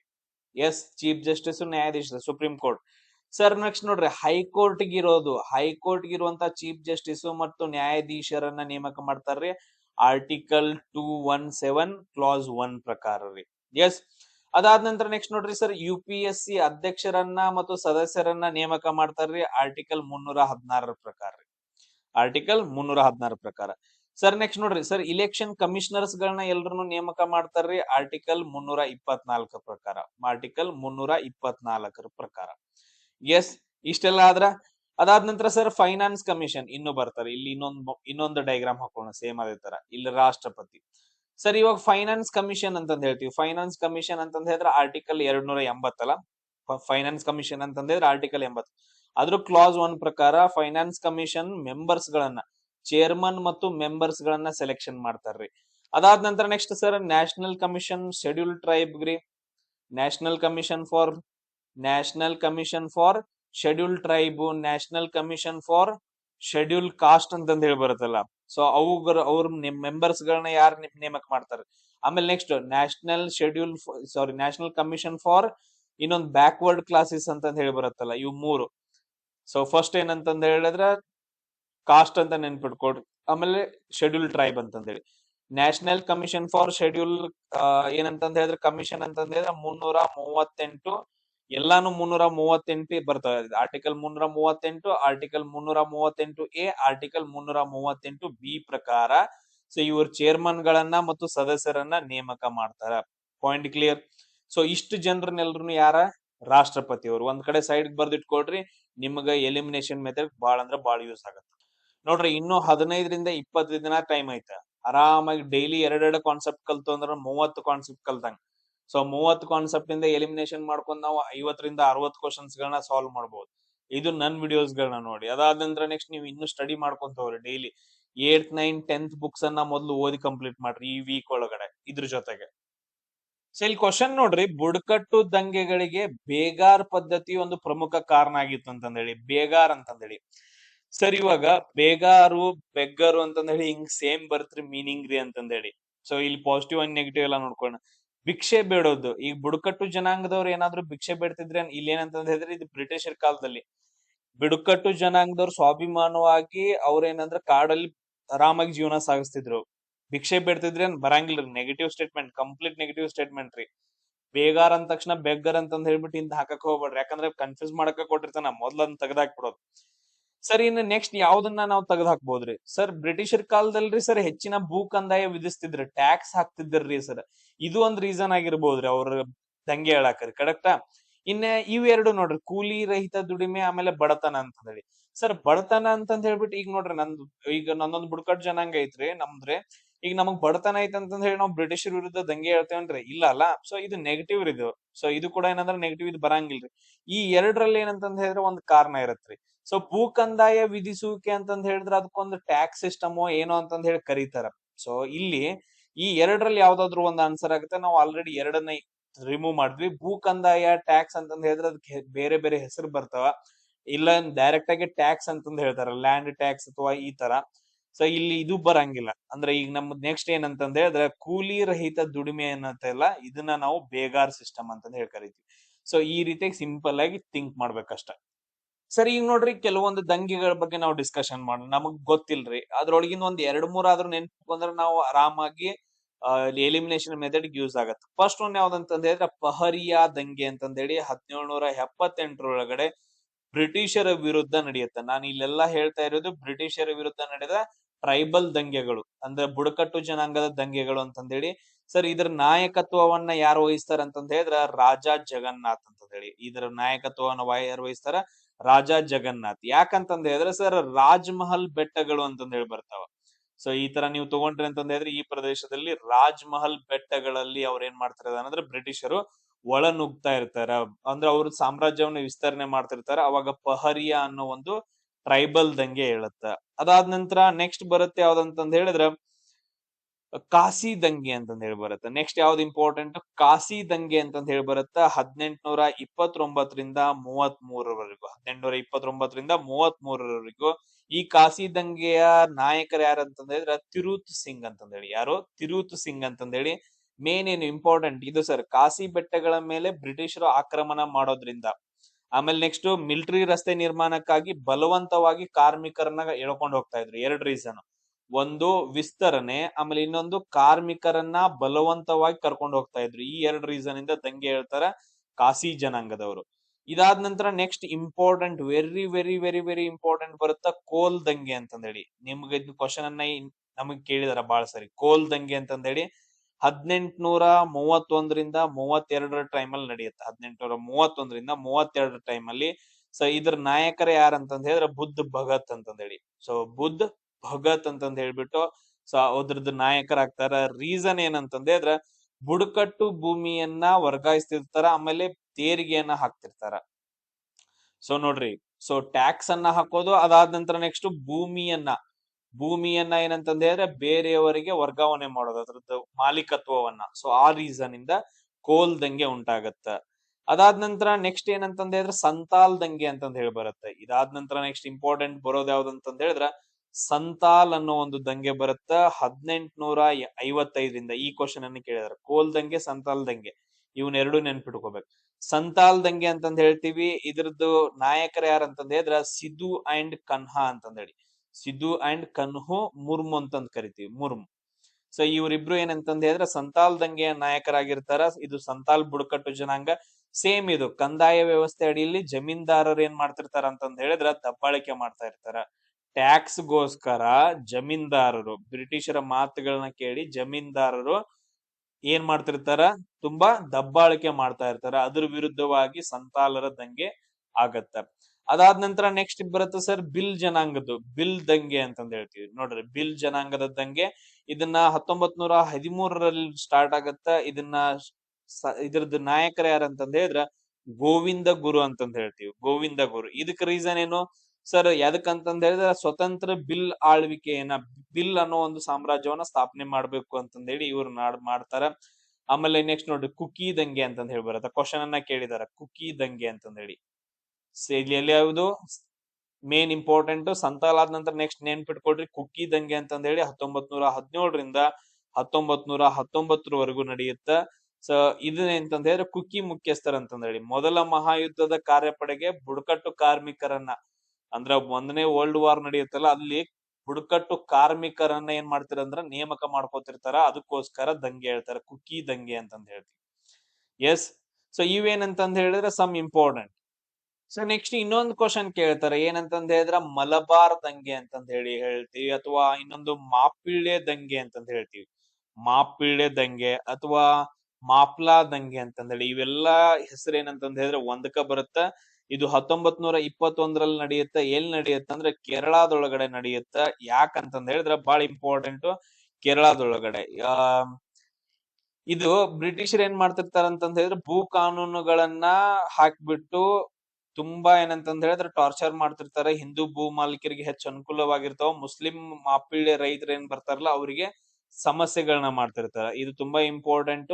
ಮುಸ್ಲಿಂ ರೈತರು ದಂಗೆ ಎದ್ದಂತದ್ದು. ಸೊ ಮುಸ್ಲಿಂ ಅಂದ್ರ ಮಲಬಾರ್ ತೀರದಲ್ಲಿ ಏನ್ ಬರ್ತಾರಲ್ಲ ಮುಸ್ಲಿಂ ರೈತರು ತಮ್ಮ ಹಕ್ಕಿಗಾಗಿ ದಂಗೆ ಎದ್ದಂತ ಒಂದು ರೆಬಿಲಿಯನ್ ಅಂತದ್ದು ಅಥವಾ ದಂಗೆ ಅಂತಂದ್ ಹೇಳ್ತೀವಿ, ಅದು ಮಾಪಿಳ್ಳೆ ದಂಗೆ. ಇಷ್ಟು ಮಾತ್ರ ನೆನ್ಪಿಟ್ಕೊಡ್ರಿ. ನೆಕ್ಸ್ಟ್ ಕ್ವಶನ್ ನೋಡ್ರಿ, ಮುದ್ದೆಬಿಹಾಳದಲ್ಲಿ ಜನಿಸಿದ ಸರ್ ವಿಶ್ವೇಶ್ವರಯ್ಯರು, ಸರ್ ಎಂ ವಿಶ್ವೇಶ್ವರಯ್ಯರವರು ಕೆಳಕಂಡ ಯಾರಿಗೆ ಮೈಸೂರು ದಿವಾನರಾಗಿದ್ರು ಅಂತಂದ್ ಹೇಳಿ ಕ್ವಶನ್ ನ ಕೇಳಿದಾರೆ. ಸರ್ ನೋಡಿ, ಜಯಚಾಮರಾಜು, ನಾಲ್ವಡಿ ಕೃಷ್ಣರಾಜ ಒಡೆಯರು, ಶ್ರೀಕಂಠ ದತ್ತ ನರಸಿಂಹರಾಜ ಒಡೆಯರು, ಕಂಠೀರವ ನರಸಿಂಹರಾಜ ಒಡೆಯರ್ ಅಂತಂದ್ ಹಿಂಗ ಐತ್ರಿ. ಸರ್ ಈ ತರ ಕೊಟ್ಟ ನಂತರ ಈಗ ನಮ್ಗೆ ಗೊತ್ತಿರುತ್ತೆ, ನೀವು ಹಾಕ್ಬಿಡ್ರಿ. ಗೊತ್ತಿಲ್ದಾರ ಸರ್ ಇಲ್ಲಿ ನೋಡ್ರಿ ನರಸಿಂಹರಾಜ, ಅಲ್ಲಿ ನೋಡ್ರಿ ಶ್ರೀಕಂಠದತ್ತ ನರಸಿಂಹರಾಜ ಒಡೆಯರು, ಕಂಠೀರವ ನರಸಿಂಹರಾಜ ಒಡೆಯರ್ ಅಂತಂದ್ ಹೇಳಿ ಆಲ್ಮೋಸ್ಟ್ ಏನಂತಂದ್ ಹೇಳಿದ್ರೆ ಸೇಮ್ ಮೀನಿಂಗ್ ಇರೋ ಥಿಂಗ್ಸ್ ಗಳನ್ನ ಕೊಟ್ಟಿದ್ದಾನಲ್ಲ, ಕನ್ಫ್ಯೂಸ್ ಮಾಡಕ್ ಕೊಟ್ಟಿರ್ತಾನ, ತೆಗೆದು ಹಾಕ್ಬಿಡ್ರಿ. ಸೊ ನಮಗೇನಂತಂದ್ ಹೇಳಿದ್ರೆ ಈ ಎರಡರಲ್ಲಿ ಇಂಪಾರ್ಟೆಂಟ್ ಯಾವ್ದಾದ್ರು ಜಸ್ಟ್ ಏನಂದ್ರೆ ಜಯಚಾಮರಾಜ ಒಡೆಯರ್ ಅಂತ ಬರಂಗಿಲ್ಲ. 1 2 3 4 5 6 7 8 9 10 ಅಂತಂದೇಳಿ ಈ ತರ ಬರ್ತಾವ. ಯಾಕಂದ್ರೆ ರಾಜರ ಹೆಸರುಗಳು ಹಂಗ ಬರ್ತಾವ. 1ನೇ ವಿಕ್ರಮಾದಿತ್ಯ, 2ನೇ ವಿಕ್ರಮಾದಿತ್ಯ, 1ನೇ ಚಂದ್ರಗುಪ್ತ, 2ನೇ ಚಂದ್ರಗುಪ್ತ. ಸೊ ಇದ್ರಲ್ಲಿ ಅಕ್ಯುರೇಟ್ ಆಗಿರೋದು ನಾಲ್ವಡಿ ಕೃಷ್ಣರಾಜ್, ಅಂದ್ರೆ 4ನೇ ಕೃಷ್ಣರಾಜ್ ಒಡೆಯರ್ ಅಂತಂದ್ ಹೇಳಿ. ಸೊ ಇದು ನಮ್ದು ಕರೆಕ್ಟ್ ಆಗಿರೋ ಆನ್ಸರ್ ಆಗತ್ತ. ಈ ತರ ಕ್ವಶನ್ಸ್ ಗಳನ್ನ ಕೇಳ್ತಾರ, ನೆನ್ಪಿಟ್ಕೊಳ್ರಿ. ಎಲ್ಲಾ ದಿವಾನ್ರು ಆಲ್ಮೋಸ್ಟ್ ಏನ್ ಬರ್ತಾರ ಅಂತಂದ್ ಹೇಳಿದ್ರ ನಾಲ್ವಡಿ ಕೃಷ್ಣರಾಜ್ ಒಡೆಯರ್ ಅಂಡರ್ ಒಳಗಡೆ ಬರ್ತಾರ. ಆಮೇಲೆ ಮುಮ್ಮಡಿ ಕೃಷ್ಣರಾಜ್ ಒಡೆಯರ್, 3ನೇ ಕೃಷ್ಣರಾಜ ಒಡೆಯರ್, ಮುಮ್ಮಡಿ ಕೃಷ್ಣರಾಜ ಒಡೆಯರ್, ಮುಮ್ಮಡಿ ಕೃಷ್ಣರಾಜ ಒಡೆಯರ್, ನಾಲ್ವಡಿ ಕೃಷ್ಣರಾಜ ಒಡೆಯರ್, ಇವ್ರ ಕಾಲದಲ್ಲಿ ದಿವಾನರುಗಳು ಬರ್ತಾರ. Point clear. ನೆಕ್ಸ್ಟ್ ಕ್ವಶನ್ ನೋಡ್ರಿ, ವೆಲ್ಲೆಸ್ಲಿ ಇದ್ದಾವ ಏನ್ ಮಾಡ್ತಾನ ಅಂತಂದ್ ಹೇಳಿದ್ರೆ ಪೂರಕ ಮೈತ್ರಿ ವ್ಯವಸ್ಥೆಯನ್ನ ಸ್ಟಾರ್ಟ್ ಮಾಡ್ತಾನ. ಪೂರಕ ಮೈತ್ರಿ ವ್ಯವಸ್ಥೆ ಅಂದ್ರೆ ಇಂಗ್ಲಿಷ್ ನಾಗ ನೀವು ನೋಡ್ರಿ ಅಂದ್ರೆ ಗೊತ್ತಾಗತ್ತೆ, ಸಹಾಯಕ ಸೈನ್ಯ ಪದ್ಧತಿ ಅಂತ ಕರಿತೀವಿ. ಏನಂತ ಕರಿತೀವಿ ಅದನ್ನ? ಸಹಾಯಕ ಸೈನ್ಯ ಪದ್ಧತಿಯನ್ನ ಫಸ್ಟ್ ಗೆ ಯಾರು ಒಪ್ಕೊಂಡ್ರು, ಯಾರು ಭಾರತೀಯ ಒಪ್ಕೊಂಡ್ರು ಅಂತಂದ್ ಹೇಳಿ. ಇಲ್ಲಿ ನೋಡ್ರಿ, ಅವಧ್ನ ನವಾಬ, ಟಿಪ್ಪು ಸುಲ್ತಾನ, ಕರ್ನಾಟಕದ ನವಾಬ, ಹೈದರಾಬಾದಿ ನಿಜಾಮ. ನಿಮ್ಗೆ ಆನ್ಸರ್ ಗೊತ್ತಿದ್ರೆ ಹಾಕ್ಬಿಡ್ರಿ, ಗೊತ್ತಿಲ್ಲ ಅಂದ್ರ ಈಗ ಥಿಂಕ್ ಮಾಡು. ಸರ್ ಕರ್ನಾಟಕಕ್ಕೆ ಯಾರಾದ್ರೂ ನವಾಬ್ ಅದಾರೇನ್ರ? ಕರ್ನಾಟಕಕ್ಕೆ ನವಾಬ ಇಲ್ಲ ಅವತ್ತು. ಯಾಕಂತಂದ್ರೆ ನಮ್ ರಾಜರು ಬಾಳ ಅಂದ್ರ ಬಾಳ್ ಕೆಟ್ಟಿದ್ರು. ಸೊ ಈ ಮೈಸೂರು ಒಡೆಯರ್ ಆಗಿರ್ಬೋದು, ವಿಜಯನಗರ ಸಾಮ್ರಾಜ್ಯ ಆಗಿರ್ಬೋದು, ಹಿಂದಿನ ತಗೊಂಡ್ ರಾಷ್ಟ್ರಕೂಟರು, ಬಾದಾಮಿ ಚಾಲುಕ್ಯರು, ಕಲ್ಯಾಣಿ ಚಾಲುಕ್ಯರು, ಹೊಯ್ಸಳರು, ಗಂಗರು, ಕದಂಬರು ಅಂತಂದೇಳಿ, ಶಾತವಾಹನರು, ಅಂದ್ರೆ ಇಡೀ ಫೇಮಸ್ ಇದ್ದವ್ರು ನಮ್ಮವ್ರಲ್ಲ. ನವಾಬ್ರೆಲ್ಲ ಬರಂಗಿಲ್ಲ. ಸೊ ಬಂದವ್ರು ಯಾರು? ಮತ್ ಪಾಳೆಗಾರರ ಬರ್ತಾರ, ಮದಕರಿ ನಾಯಕರ ಬರ್ತಾರ, ನಾಡಪ್ರಭುಗಳು ಬರ್ತಾರ, ಇವ್ರೆಲ್ಲ ಬರ್ತಾರ. ಬಟ್ ಅವ್ರ ನವಾಬ್ರು ಯಾರು ಬರಂಗಿಲ್ಲ. ಬಂದ್ರೆ ಯಾರು? ಹೈದರ್ ಅಲಿ, ಟಿಪ್ಪು ಸುಲ್ತಾನ್ ಬರ್ತಾರ. ಬಹುಮನಿ ಸುಲ್ತಾನ್ರು ಬರ್ತಾರ ಅಷ್ಟೇ. ಕರ್ನಾಟಕ ನವಾಬ್ ಬರಂಗಿಲ್ಲ. ಸೊ ತೆಗೆದ್ ಹಾಕಿದ್ವಿ. ಯಾಕಂತ ಹೇಳಿ ಅರ್ಥ ಆಯ್ತಾ? ಕರ್ನಾಟಕ ನವಾಬ್ ಅನ್ನೋದು ಬರೋದೇ ಇಲ್ಲ ಅಲ್ಲಿ. ಸರ್ ಟಿಪ್ಪು ಸುಲ್ತಾನ್ ಏನ್ ಮಾಡ್ರ ಅಂತಂದ್ ಹೇಳಿದ್ರೆ ಅದನ್ನು ತೆಗೆದ್ ಹಾಕ್ತೇವ್ರಿ. ಅವ್ನು ಹೋರಾಟ ಮಾಡಿದ್ರಿ, ಅದಕ್ಕ ಆಂಗ್ಲೋ ಮೈಸೂರು ಯುದ್ಧಗಳು ನಡೀತಾವ. ನೆನ್ಪಿಟ್ಕೊಳ್ರಿ, ಒಂದನೇ ಆಂಗ್ಲೋ ಮೈಸೂರು ಯುದ್ಧ ನಡೆಯುತ್ತ. ಯಾವ ಒಪ್ಪಂದ ನಡೆಯುತ್ತ? ಮದ್ರಾಸ್ ಒಪ್ಪಂದ ಆಗತ್ತ. ಸೊ ಮದ್ರಾಸ್ ಒಪ್ಪಂದ ಅಂತಂದ್ ಹೇಳ್ತೀವಿ. ಅದಾದ ನಂತರ ಎರಡನೇ ಆಂಗ್ಲೋ ಮೈಸೂರು ಯುದ್ಧ ನಡೆಯುತ್ತ ಸರ್, ಮಂಗಳೂರು ಒಪ್ಪಂದ ನಡೆಯುತ್ತ. ಈ ಕ್ವಶನ್ಸ್ ಗಳನ್ನ ನೆನ್ಪಿಟ್ಕೊಳ್ಳಿ ಸೈಡ್ಗೆ. ಸರಿ, ಮೂರನೇ ಆಂಗ್ಲೋ ಮೈಸೂರು ಯುದ್ಧ ಸರ್ ಶ್ರೀರಂಗಪಟ್ಟಣ ಒಪ್ಪಂದ ನಡೆಯುತ್ತೆ. ನಾಲ್ಕನೇದರೊಳಗಡೆ 1799ರಲ್ಲಿ ಟಿಪ್ಪು ಸುಲ್ತಾನ್ ಸತ್ತ ಹೋಗ್ತಾರೆ. ಬಟ್ ಆದ್ರೆ ಅವ್ನು ಬ್ರಿಟಿಷರ್ಗೆ ಏನಂತಂದ್ ಹೇಳಿದ್ರೆ ಒಪ್ಕೊಳಂಗಿಲ್ರಿ. ಸೊ ಅದಕ್ಕೋಸ್ಕರ ಇವ್ನ ಎರಡು ತೆಗೆದ್ರಿ. ಒಂದ್ ಅವಧ್ನ ನವಾಬ್ ಇರ್ಬೋದ್ರಿ, ಇಲ್ಲಿ ಹೈದರಾಬಾದ್ ನಿಜಾಮ್ ಇರ್ಬೋದು. ಇದ್ರ ದೊಡ್ಡ ಹೇಡಿ ಅಂತಂದ್ ಹೇಳಿದ್ರೆ ಇವ ಹೈದರಾಬಾದ್ ನಿಜಾಮ. ಯಾಕಂದ್ರೆ ಬ್ರಿಟಿಷರದ್ದು ಕೈಕಾಲ್ ಹಿಡಿಯವ ಅಂದ್ರೆ ಇವ. ಯಾಕಂದ್ರೆ ಅವಧ್ನ ನವಾಬ ಶೂಜಾ ಉದ್ ದೌಲ ಅವ್ರೆಲ್ಲ ಬರ್ತಾರಲ್ಲ, ಬ್ರಿಟಿಷರ್ ವಿರುದ್ಧ ಇದ ಮಾಡಿದಾರ, ಅವ್ರು ಯುದ್ಧ ಮಾಡಿದಾರ. ಶೂಜಾ ಉದ್ದೌಲ, ಅವಧ್ನ ನವಾಬ ಶೂಜಾ ಉದ್ದೌಲ ಅಂತಂದ್ ಹೇಳಿ. ಸೊ ಅದನ್ನ ಆತರ ಥಿಂಕ್ ಮಾಡ್ರಿ. ಸೊ ಇವ್ರು ಬರಂಗಿಲ್ಲ. ಹೈದರಾಬಾದಿನ ನಿಜಾಮ ಏನಂತಂದ್ ಹೇಳಿದ್ರ ಮೊದಲಿಗೆ ಸಹಾಯಕ ಸೈನಿಕ ಪದ್ಧತಿಯನ್ನ ಒಪ್ಕೊಂತಾನ. ಸಹಾಯಕ ಈ ವೆಲ್ಲೆಸ್ಲಿ, ಲಾರ್ಡ್ ವೆಲ್ಲೆಸ್ಲಿ ಯಾವಾಗ ಜಾರಿಗೆ ತಗೊಂಡ್ ಬರ್ತಾನ? 1798ರಲ್ಲಿ ಜಾರಿಗೆ ತಗೊಂಡ್ ಬರ್ತಾನ ಸಹಾಯಕ ಸೈನ್ಯ ಪದ್ಧತಿಯನ್ನ. ಅದನ್ನ ಒಪ್ಕೊಂಡವ ಯಾರಂತಂದ್ ಹೇಳಿದ್ರೆ 1798ರಲ್ಲಿ ಹೈದರಾಬಾದ್ ನಿಜಾಮನೆ. ಹಿಂಗಂದ್ರೆ ಏನಂತಂದ್ ಹೇಳಿದ್ರೆ ಇದು ನಮ್ದು ಸಾಮ್ರಾಜ್ಯ. ಇದು ಈ ಸಾಮ್ರಾಜ್ಯದೊಳಗಡೆ ನಮ್ದೊಂದ್ ಸೈನ್ಯ ಇರುತ್ತೆ. ಇದ್ರ ಜೊತೆಗೆ ಇನ್ನೊಂದ್ ಸೈನ್ಯವನ್ನ ಕೊಡ್ತಾರೆ. ಯಾರು? ಬ್ರಿಟಿಷರು. ಸಹಾಯಕ ಸೈನ್ಯ ಪದ್ಧತಿ ಒಳಗಡೆ ಇದ್ರದ್ದು ಖರ್ಚು, ಅದ್ರದ್ದು ಅವ್ರಿಗೆ ಸಂಬಳ ಕೊಡೋದು, ಅದ್ರದ್ದು ಊಟ ವೈನೈ ಎಲ್ಲಾ ಏನಂತಂದ್ ಹೇಳಿದ್ರೆ ಆ ರಾಜನ ನೋಡ್ಕೋಬೇಕು. ಬಟ್ ಆದ್ರೆ ಯಾರಾದ್ರೂ ಯುದ್ಧ ಮಾಡಕ್ ಬಂದ್ರು ಅಂತಂದ್ ಹೇಳಿದ್ರೆ ಇವ್ರು ಹೆಲ್ಪ್ ಮಾಡಂಗಿಲ್ಲ. ಇವ್ರು ಬ್ರಿಟಿಷರಿಗೆ ಹೆಲ್ಪ್ ಮಾಡೋದು ಅಷ್ಟೇ. ಸೊ ಇಂತ ಒಂದು ಸೈನ್ಯವನ್ನ ಬೆಳೆಸೋದು, ಅದನ್ನ ಸಹಾಯಕ ಸೈನ್ಯ ಪದ್ಧತಿ ಅಂತ ಕರೀತಾರ. ಕ್ಲಿಯರ್? ಎಸ್, ನೆಕ್ಸ್ಟ್ ಕ್ವಶನ್ ನೋಡ್ರಿ, ಭಾರತದ ರಾಜಧಾನಿಯನ್ನ ಕಲ್ಕತ್ತಾದಿಂದ ದೆಹಲಿಗೆ ಸ್ಥಳಾಂತರ ಮಾಡ್ಲಾಯ್ತು. ಸೊ ಮೊದ್ಲು ಏನಿತ್ತಂತಂದ್ ಹೇಳಿದ್ರ ಇಲ್ಲಿ ಬ್ರಿಟಿಷರ್ ಆಳ್ವಿಕೆ ನಡೆಸುವಾಗ ಕಲ್ಕತ್ತಾ ಏನಂತ ಹೇಳಿದ್ರ ಆಲ್ಮೋಸ್ಟ್ ಈ ಪ್ರದೇಶದಲ್ಲಿ ಬರುತ್ತ ರಾಜಧಾನಿ ಆಗಿತ್ತು. ಅವ್ರದ್ದು ರಾಜಧಾನಿಯನ್ನಾಗಿ ಮಾಡ್ಕೊಂಡಿದ್ರು. ಬಟ್ ಅದ್ರ ಆಮೇಲೆ ಏನ್ ಮಾಡ್ತಾರ ಅಂದ್ರೆ ಅದನ್ನ ಡೆಲ್ಲಿಗೆ ಟ್ರಾನ್ಸ್ಫರ್ ಮಾಡ್ತಾರೆ. ಈಗ ನೋಡ್ರಿ, ನಮ್ಮ ಆಪ್ಷನ್ಸ್ ಗಳು ಇದಾವೆ ಸರಿ. 1905 ಏನ್ ನಡೆದೈತ್ರಿ? ಮೇನ್ ಆಗಿ ಎರಡು ಥಿಂಗ್ಸ್ ಗಳು ನಡೆದವ, ಅಷ್ಟೇ ನೆನ್ಪಿಟ್ಕೊಡ್ರಿ. ಒಂದು ಸ್ವದೇಶಿ ಮೂವ್ಮೆಂಟ್ ಅಂತಂದ್ ಹೇಳ್ರಿ, ಇನ್ನೊಂದು ಬಂಗಾಳದ ವಿಭಜನೆ ಅಂತಂದ್ ಹೇಳಿ ಎರಡು ಥಿಂಗ್ಸ್ ಗಳು ನಡೆದವ್ರಿ. ಸೊ ಅದಕ್ಕೋಸ್ಕರ ನಾನ್ ತೆಗೆದ್ ಹಾಕ್ತೇನ್ರಿ, ಸೈಡಿಗೆ ಬರ್ದಿಟ್ಕೊಳ್ರಿ. ಸರ್ ಅದಾದ ನಂತರ 1935 ಆಕ್ಟ್ ಅಂತಂದ್ ಹೇಳಿ ಗೊತ್ತೈತ್ರಿ ನಮಗ್. ಮೇನ್ ಅದೊಂದ ಐತ್ರಿ ಅವಾಗ 1935 ಕಾಯ್ದೆ ಅಂತಂದ್ ಹೇಳಿ. ಅದನ್ ಬಿಟ್ಟು ಏನೂ ಆಗಿಲ್ಲ. ಅದ್ರೊಳಗೆ ಕಾಯ್ದೆ ಒಳಗಡೆ 108 ಬರ್ತಾವ. ಬಟ್ ಅದ್ರಲ್ಲಿ ಇಂಥದೆಲ್ಲ ಬಂದಿಲ್ಲ. ಸೊ ತೆಗೆದಾಕ್ರಿ. ಇವು ಈ ಎರಡರಲ್ಲಿ ಸರ್ 1919 ನಾವು ನೆನ್ಪಿಟ್ಕೋಬೇಕಂದ್ರೆ ಕೆಲವೊಂದ್ 3 ಥಿಂಗ್ಸ್ ಗಳು ಬರ್ತಾವ್ರಿ. ಏನ್ರಿ ಸರ್? ಒಂದ್ ಕಾಯ್ದೆ 1919 ಕಾಯ್ದೆ, ಮಾಂಟೆಗೋ ಚೇಮ್ಸ್ಫರ್ಡ್ ಅಂತಂದ್ ಹೇಳ್ತೀವಿ, ಅದು ಬರ್ತ್ರಿ. ಅದಾದ ನಂತರ ಸರ್ ನೆಕ್ಸ್ಟ್ ಜಲಿಯನ್ ವಾಲಾಬಾಗ್ ಹತ್ಯಾಕಾಂಡ ನಡೆಯತ್ರಿ. ಅದಾದ ನಂತರ ರೌಲತ್ ಕಾಯ್ದೆ ಅಂತಂದ್ ಹೇಳಿ ಬರತ್ರಿ. ಈ 3 ಥಿಂಗ್ಸ್ ಗಳು ಯಾವಾಗ ನಡೆದಾವ? 1919. ಇದು ಬರಂಗಿಲ್ರಿ. ಸೊ ಅದಕ್ಕೋಸ್ಕರ ಉಳಿದಿದ್ದು ಒಂದು 1911 ಏನ್ ಮಾಡ್ತಾನ? ಎರಡು ಥಿಂಗ್ಸ್ ಗಳು ನಡೀತಾವ, ನೆನ್ಪಿಟ್ಕೊಡ್ರಿ. 1911ರಲ್ಲಿ ಒಂದನೇದ್ ಯಾವ್ದಂತಂದ್ ಹೇಳಿದ್ರ ಬಂಗಾಳದ ವಿಭಜನೆ ಏನಾಗಿರತ್ತಲ್ಲ, ಲಾರ್ಡ್ ಕರ್ಜನ್ ಟೈಮ್ ಅಲ್ಲಿ ಅದನ್ನ ರದ್ದು ಮಾಡ್ತಾರ. ಬಂಗಾಳದ ವಿಭಜನೆಯನ್ನ ರದ್ದು ಮಾಡ್ತಾನೆ. ಯಾರು? ಲಾರ್ಡ್ ಹಾರ್ಡಿಂಜ್ ಟೂ ಅಂತಂದ್ ಹೇಳಿ. ಲಾರ್ಡ್ ಹಾರ್ಡಿಂಜ್ ಟೂ ಅಂತಂದ್ ಹೇಳಿ ಇವನು ಎರಡನೇ ಹಾರ್ಡಿಂಜ್ ಬಂಗಾಳದ ವಿಭಜನೆಯನ್ನು ಕ್ಯಾನ್ಸಲ್ ಮಾಡ್ತಾನ. ಆಮೇಲೆ ನೆಕ್ಸ್ಟ್ ಕೋಲ್ಕತ್ತಾದಿಂದ ದೆಹಲಿಗೆ ರಾಜಧಾನಿಯನ್ನ ಸ್ಥಳಾಂತರ ಮಾಡ್ತಾನೆ. ಈ ಎರಡು ಥಿಂಗ್ಸ್ ಗಳು ಮಾಡೋದು ಯಾರಂದ್ರೆ ಲಾರ್ಡ್ ಹಾರ್ಡಿಂಜ್. Clear point? ಸರಿ, ಇಲ್ಲಿ ನೋಡ್ರಿ, ನೆಕ್ಸ್ಟ್ ಯಾವ ದೇಶಗಳು ಸಂಸದೀಯ ಸರ್ಕಾರ ಪದ್ಧತಿಯನ್ನ ಹೊಂದಿದಾವ ಅಂತಂದ್ ಹೇಳಿ. ನಿಮ್ಗೆ ಎರವಲು ಎಲ್ಲಿಂದ ತಗೊಂಡಾರ ಅಂತಂದ್ ಹೇಳಿ ಎಲ್ಲಾದ್ರೂ ಗೊತ್ತಾಗಿದ್ರು ಎರವಲು ನಾವು ಸಂವಿಧಾನಕ್ಕೆ ಅಂತಂದ್ ಹೇಳಿದ್ರೆ ನೀವು ಆಗ್ಲೇ ಆನ್ಸರ್ ಮಾಡ್ಬಿಡ್ತೀರಿ. ಸರ್ ಇವಾಗ ನೋಡ್ರಿ, ನಮ್ ಭಾರತ ದೇಶವನ್ನ ಕೊಟ್ಟಿದಾರ ಅಂತಂದ್ ಹೇಳಿದ್ರೆ ಅದು ಸಂಸದೀಯ ಸರ್ಕಾರ ಅಲ್ಲ. ಅಂದ್ರೆ ಸರ್ ನಮ್ಮಲ್ಲಿ ಲೋಕಸಭೆ ಐತ್ರಿ ಕೆಳಮನೆ, ಸರ್ ರಾಜ್ಯಸಭೆ ಐತ್ರಿ ಮೇಲ್ಮನೆ, ಆಮೇಲೆ ಪ್ರೆಸಿಡೆಂಟ್ ಇದಾರ್ರಿ. ಸೊ ಇದನ್ನ ನಾವ್ ಏನಂತ ಕರಿತೀವಿ? ಸಂಸತ್ ಅಂತ ಕರಿತೀವಿ. ಇಂತ ಒಂದ್ ಸರ್ಕಾರ, ಅದನ್ನ ಸಂಸದೀಯ ಸರ್ಕಾರ, ಸಿಂಪಲ್ ಆಗಿ ಹೇಳ್ಬೇಕಂದ್ರೆ. ಕರೆಕ್ಟ್ ನಮ್ ಭಾರತ ದೇಶ ಐತ್ರಿ. ಬಿ ಆಪ್ಷನ್ ಐತಿ ಅಂತಂದ ಹೇಳಿದ್ರ ಇಲ್ಲಿ ನೋಡ್ರಿ ಬಿ ಮತ್ ಇಲ್ಲಿ ಐತ್ರಿ, ಇಲ್ಲಿ ಸಿ ಮತ್ತು ಡಿ ಇಲ್ರಿ. ಸಿ ಮತ್ತು ಡಿ ಇಲ್ಲ ಅಂತಂದ ಹೇಳಿದ್ರ ಆಲ್ಮೋಸ್ಟ್ ಸಿ ಮತ್ತು ಡಿ ಆನ್ಸರ್ ಕ್ಯಾನ್ಸಲ್ ಆಗ್ಬಿಡುತ್ತೆ. ಸಿ ಮತ್ತು ಡಿ ಇಲ್ಲ, ಯಾಕಂತಂದ ಹೇಳಿದ್ರೆ ಇಲ್ಲಿ ಬಿ ಬರ್ಬೇಕಿತ್ತು. ಬಿ ಸಿ ಡಿ ಇತ್ತಂದ್ರ ನಾವು ಚೆಕ್ ಮಾಡ್ಬೇಕಿತ್ತು ಸಿ ಮತ್ತು ಡಿ ಇದ್ರೊಳಗೆ ಯಾವ್ದೋ ಒಂದು ಕರೆಕ್ಟ್ ಅಂತಂದೇಳಿ. ಇಲ್ಲ, ಸಿ ಮತ್ತು ಡಿ ಅಂತಂದ್ ಅಷ್ಟ ಕೊಡೋಣ, ಅವು ಆನ್ಸರ್ ಕರೆಕ್ಟ್ ಬರೋದೇ ಇಲ್ಲಿ, ತೆಗ್ದು ಹಾಕಿದ್ವಿ. ಇನ್ನು ಬಿ ಇಲ್ಲಿ ಐತ್ರಿ, ಅದಾದ ನಂತರ ಬಿ ಇಲ್ಲಿ ಐತಿ, ಬಿ ಇಲ್ಲಿ ಐತಿ. ನೋಡ್ರಿ ಇಲ್ಲಿ ಡಿ ಆಲ್ರೆಡಿ ನಾವು ರಾಂಗ್ ಹಾಕಿವ್, ಬರಂಗಿಲ್ಲ. ಸೊ ನಾವು ಇನ್ನೊಂದ್ ಏನಂತಂದ್ ಹೇಳಿದ್ರೆ, ಈ ಸಂಸದೀಯ ಸರ್ಕಾರವನ್ನ ಯಾವ ದೇಶದಿಂದ ಎರವಲ್ ಪಡ್ಕೊಂಡೇವ್ರಿ? ಸರ್ ಬ್ರಿಟನ್ ದೇಶದಿಂದ ಎರವಲ್ ಪಡ್ಕೊಂಡೇವ್ರಿ. ಎ ಮತ್ತು ಬಿ ಮಾತ್ರ ಇಲ್ಲಿ ಸರಿ ಆಗ್ತಾವ, ಉಳ್ದದ್ ಬರಂಗಿಲ್ಲ. ಬ್ರೆಜಿಲ್ ಅಲ್ಲಿ ಯಾವ ಸರ್ಕಾರ ಐತಂದ್ರ ಪ್ರೆಸಿಡೆಂಟ್ ಸಿಸ್ಟಮ್ ಐತೆ, ಅಧ್ಯಕ್ಷೀಯ ಸರ್ಕಾರ ಅಂತಂದ್ ಹೇಳ್ತೀವಿ. ಸೊ ಇವನ್ ಶ್ರೀಲಂಕಾದಲ್ಲೂ ಕೂಡ ಎಂತದೈತಂದ್ರ ಅಧ್ಯಕ್ಷೀಯ ಸರ್ಕಾರ ಐತೆ. ಸೊ ಇಲ್ಲಿ ನೋಡ್ರಿ ನಮ್ದ್ ಹೆಂಗಂತಂದ್ ಹೇಳಿದ್ರ ಈ ತರ ಒಂದ್ ಏನಂತಂದ್ ಹೇಳಿದ್ರ, ಸೊ ಥಿಂಗ್ಸ್ ಗಳು ಬಂದು ಪ್ರೆಸಿಡೆಂಟ್ ಏನಂತಂದ್ ಹೇಳಿದ್ರ ಅಧ್ಯಕ್ಷರಾಗಿರ್ತಾರ.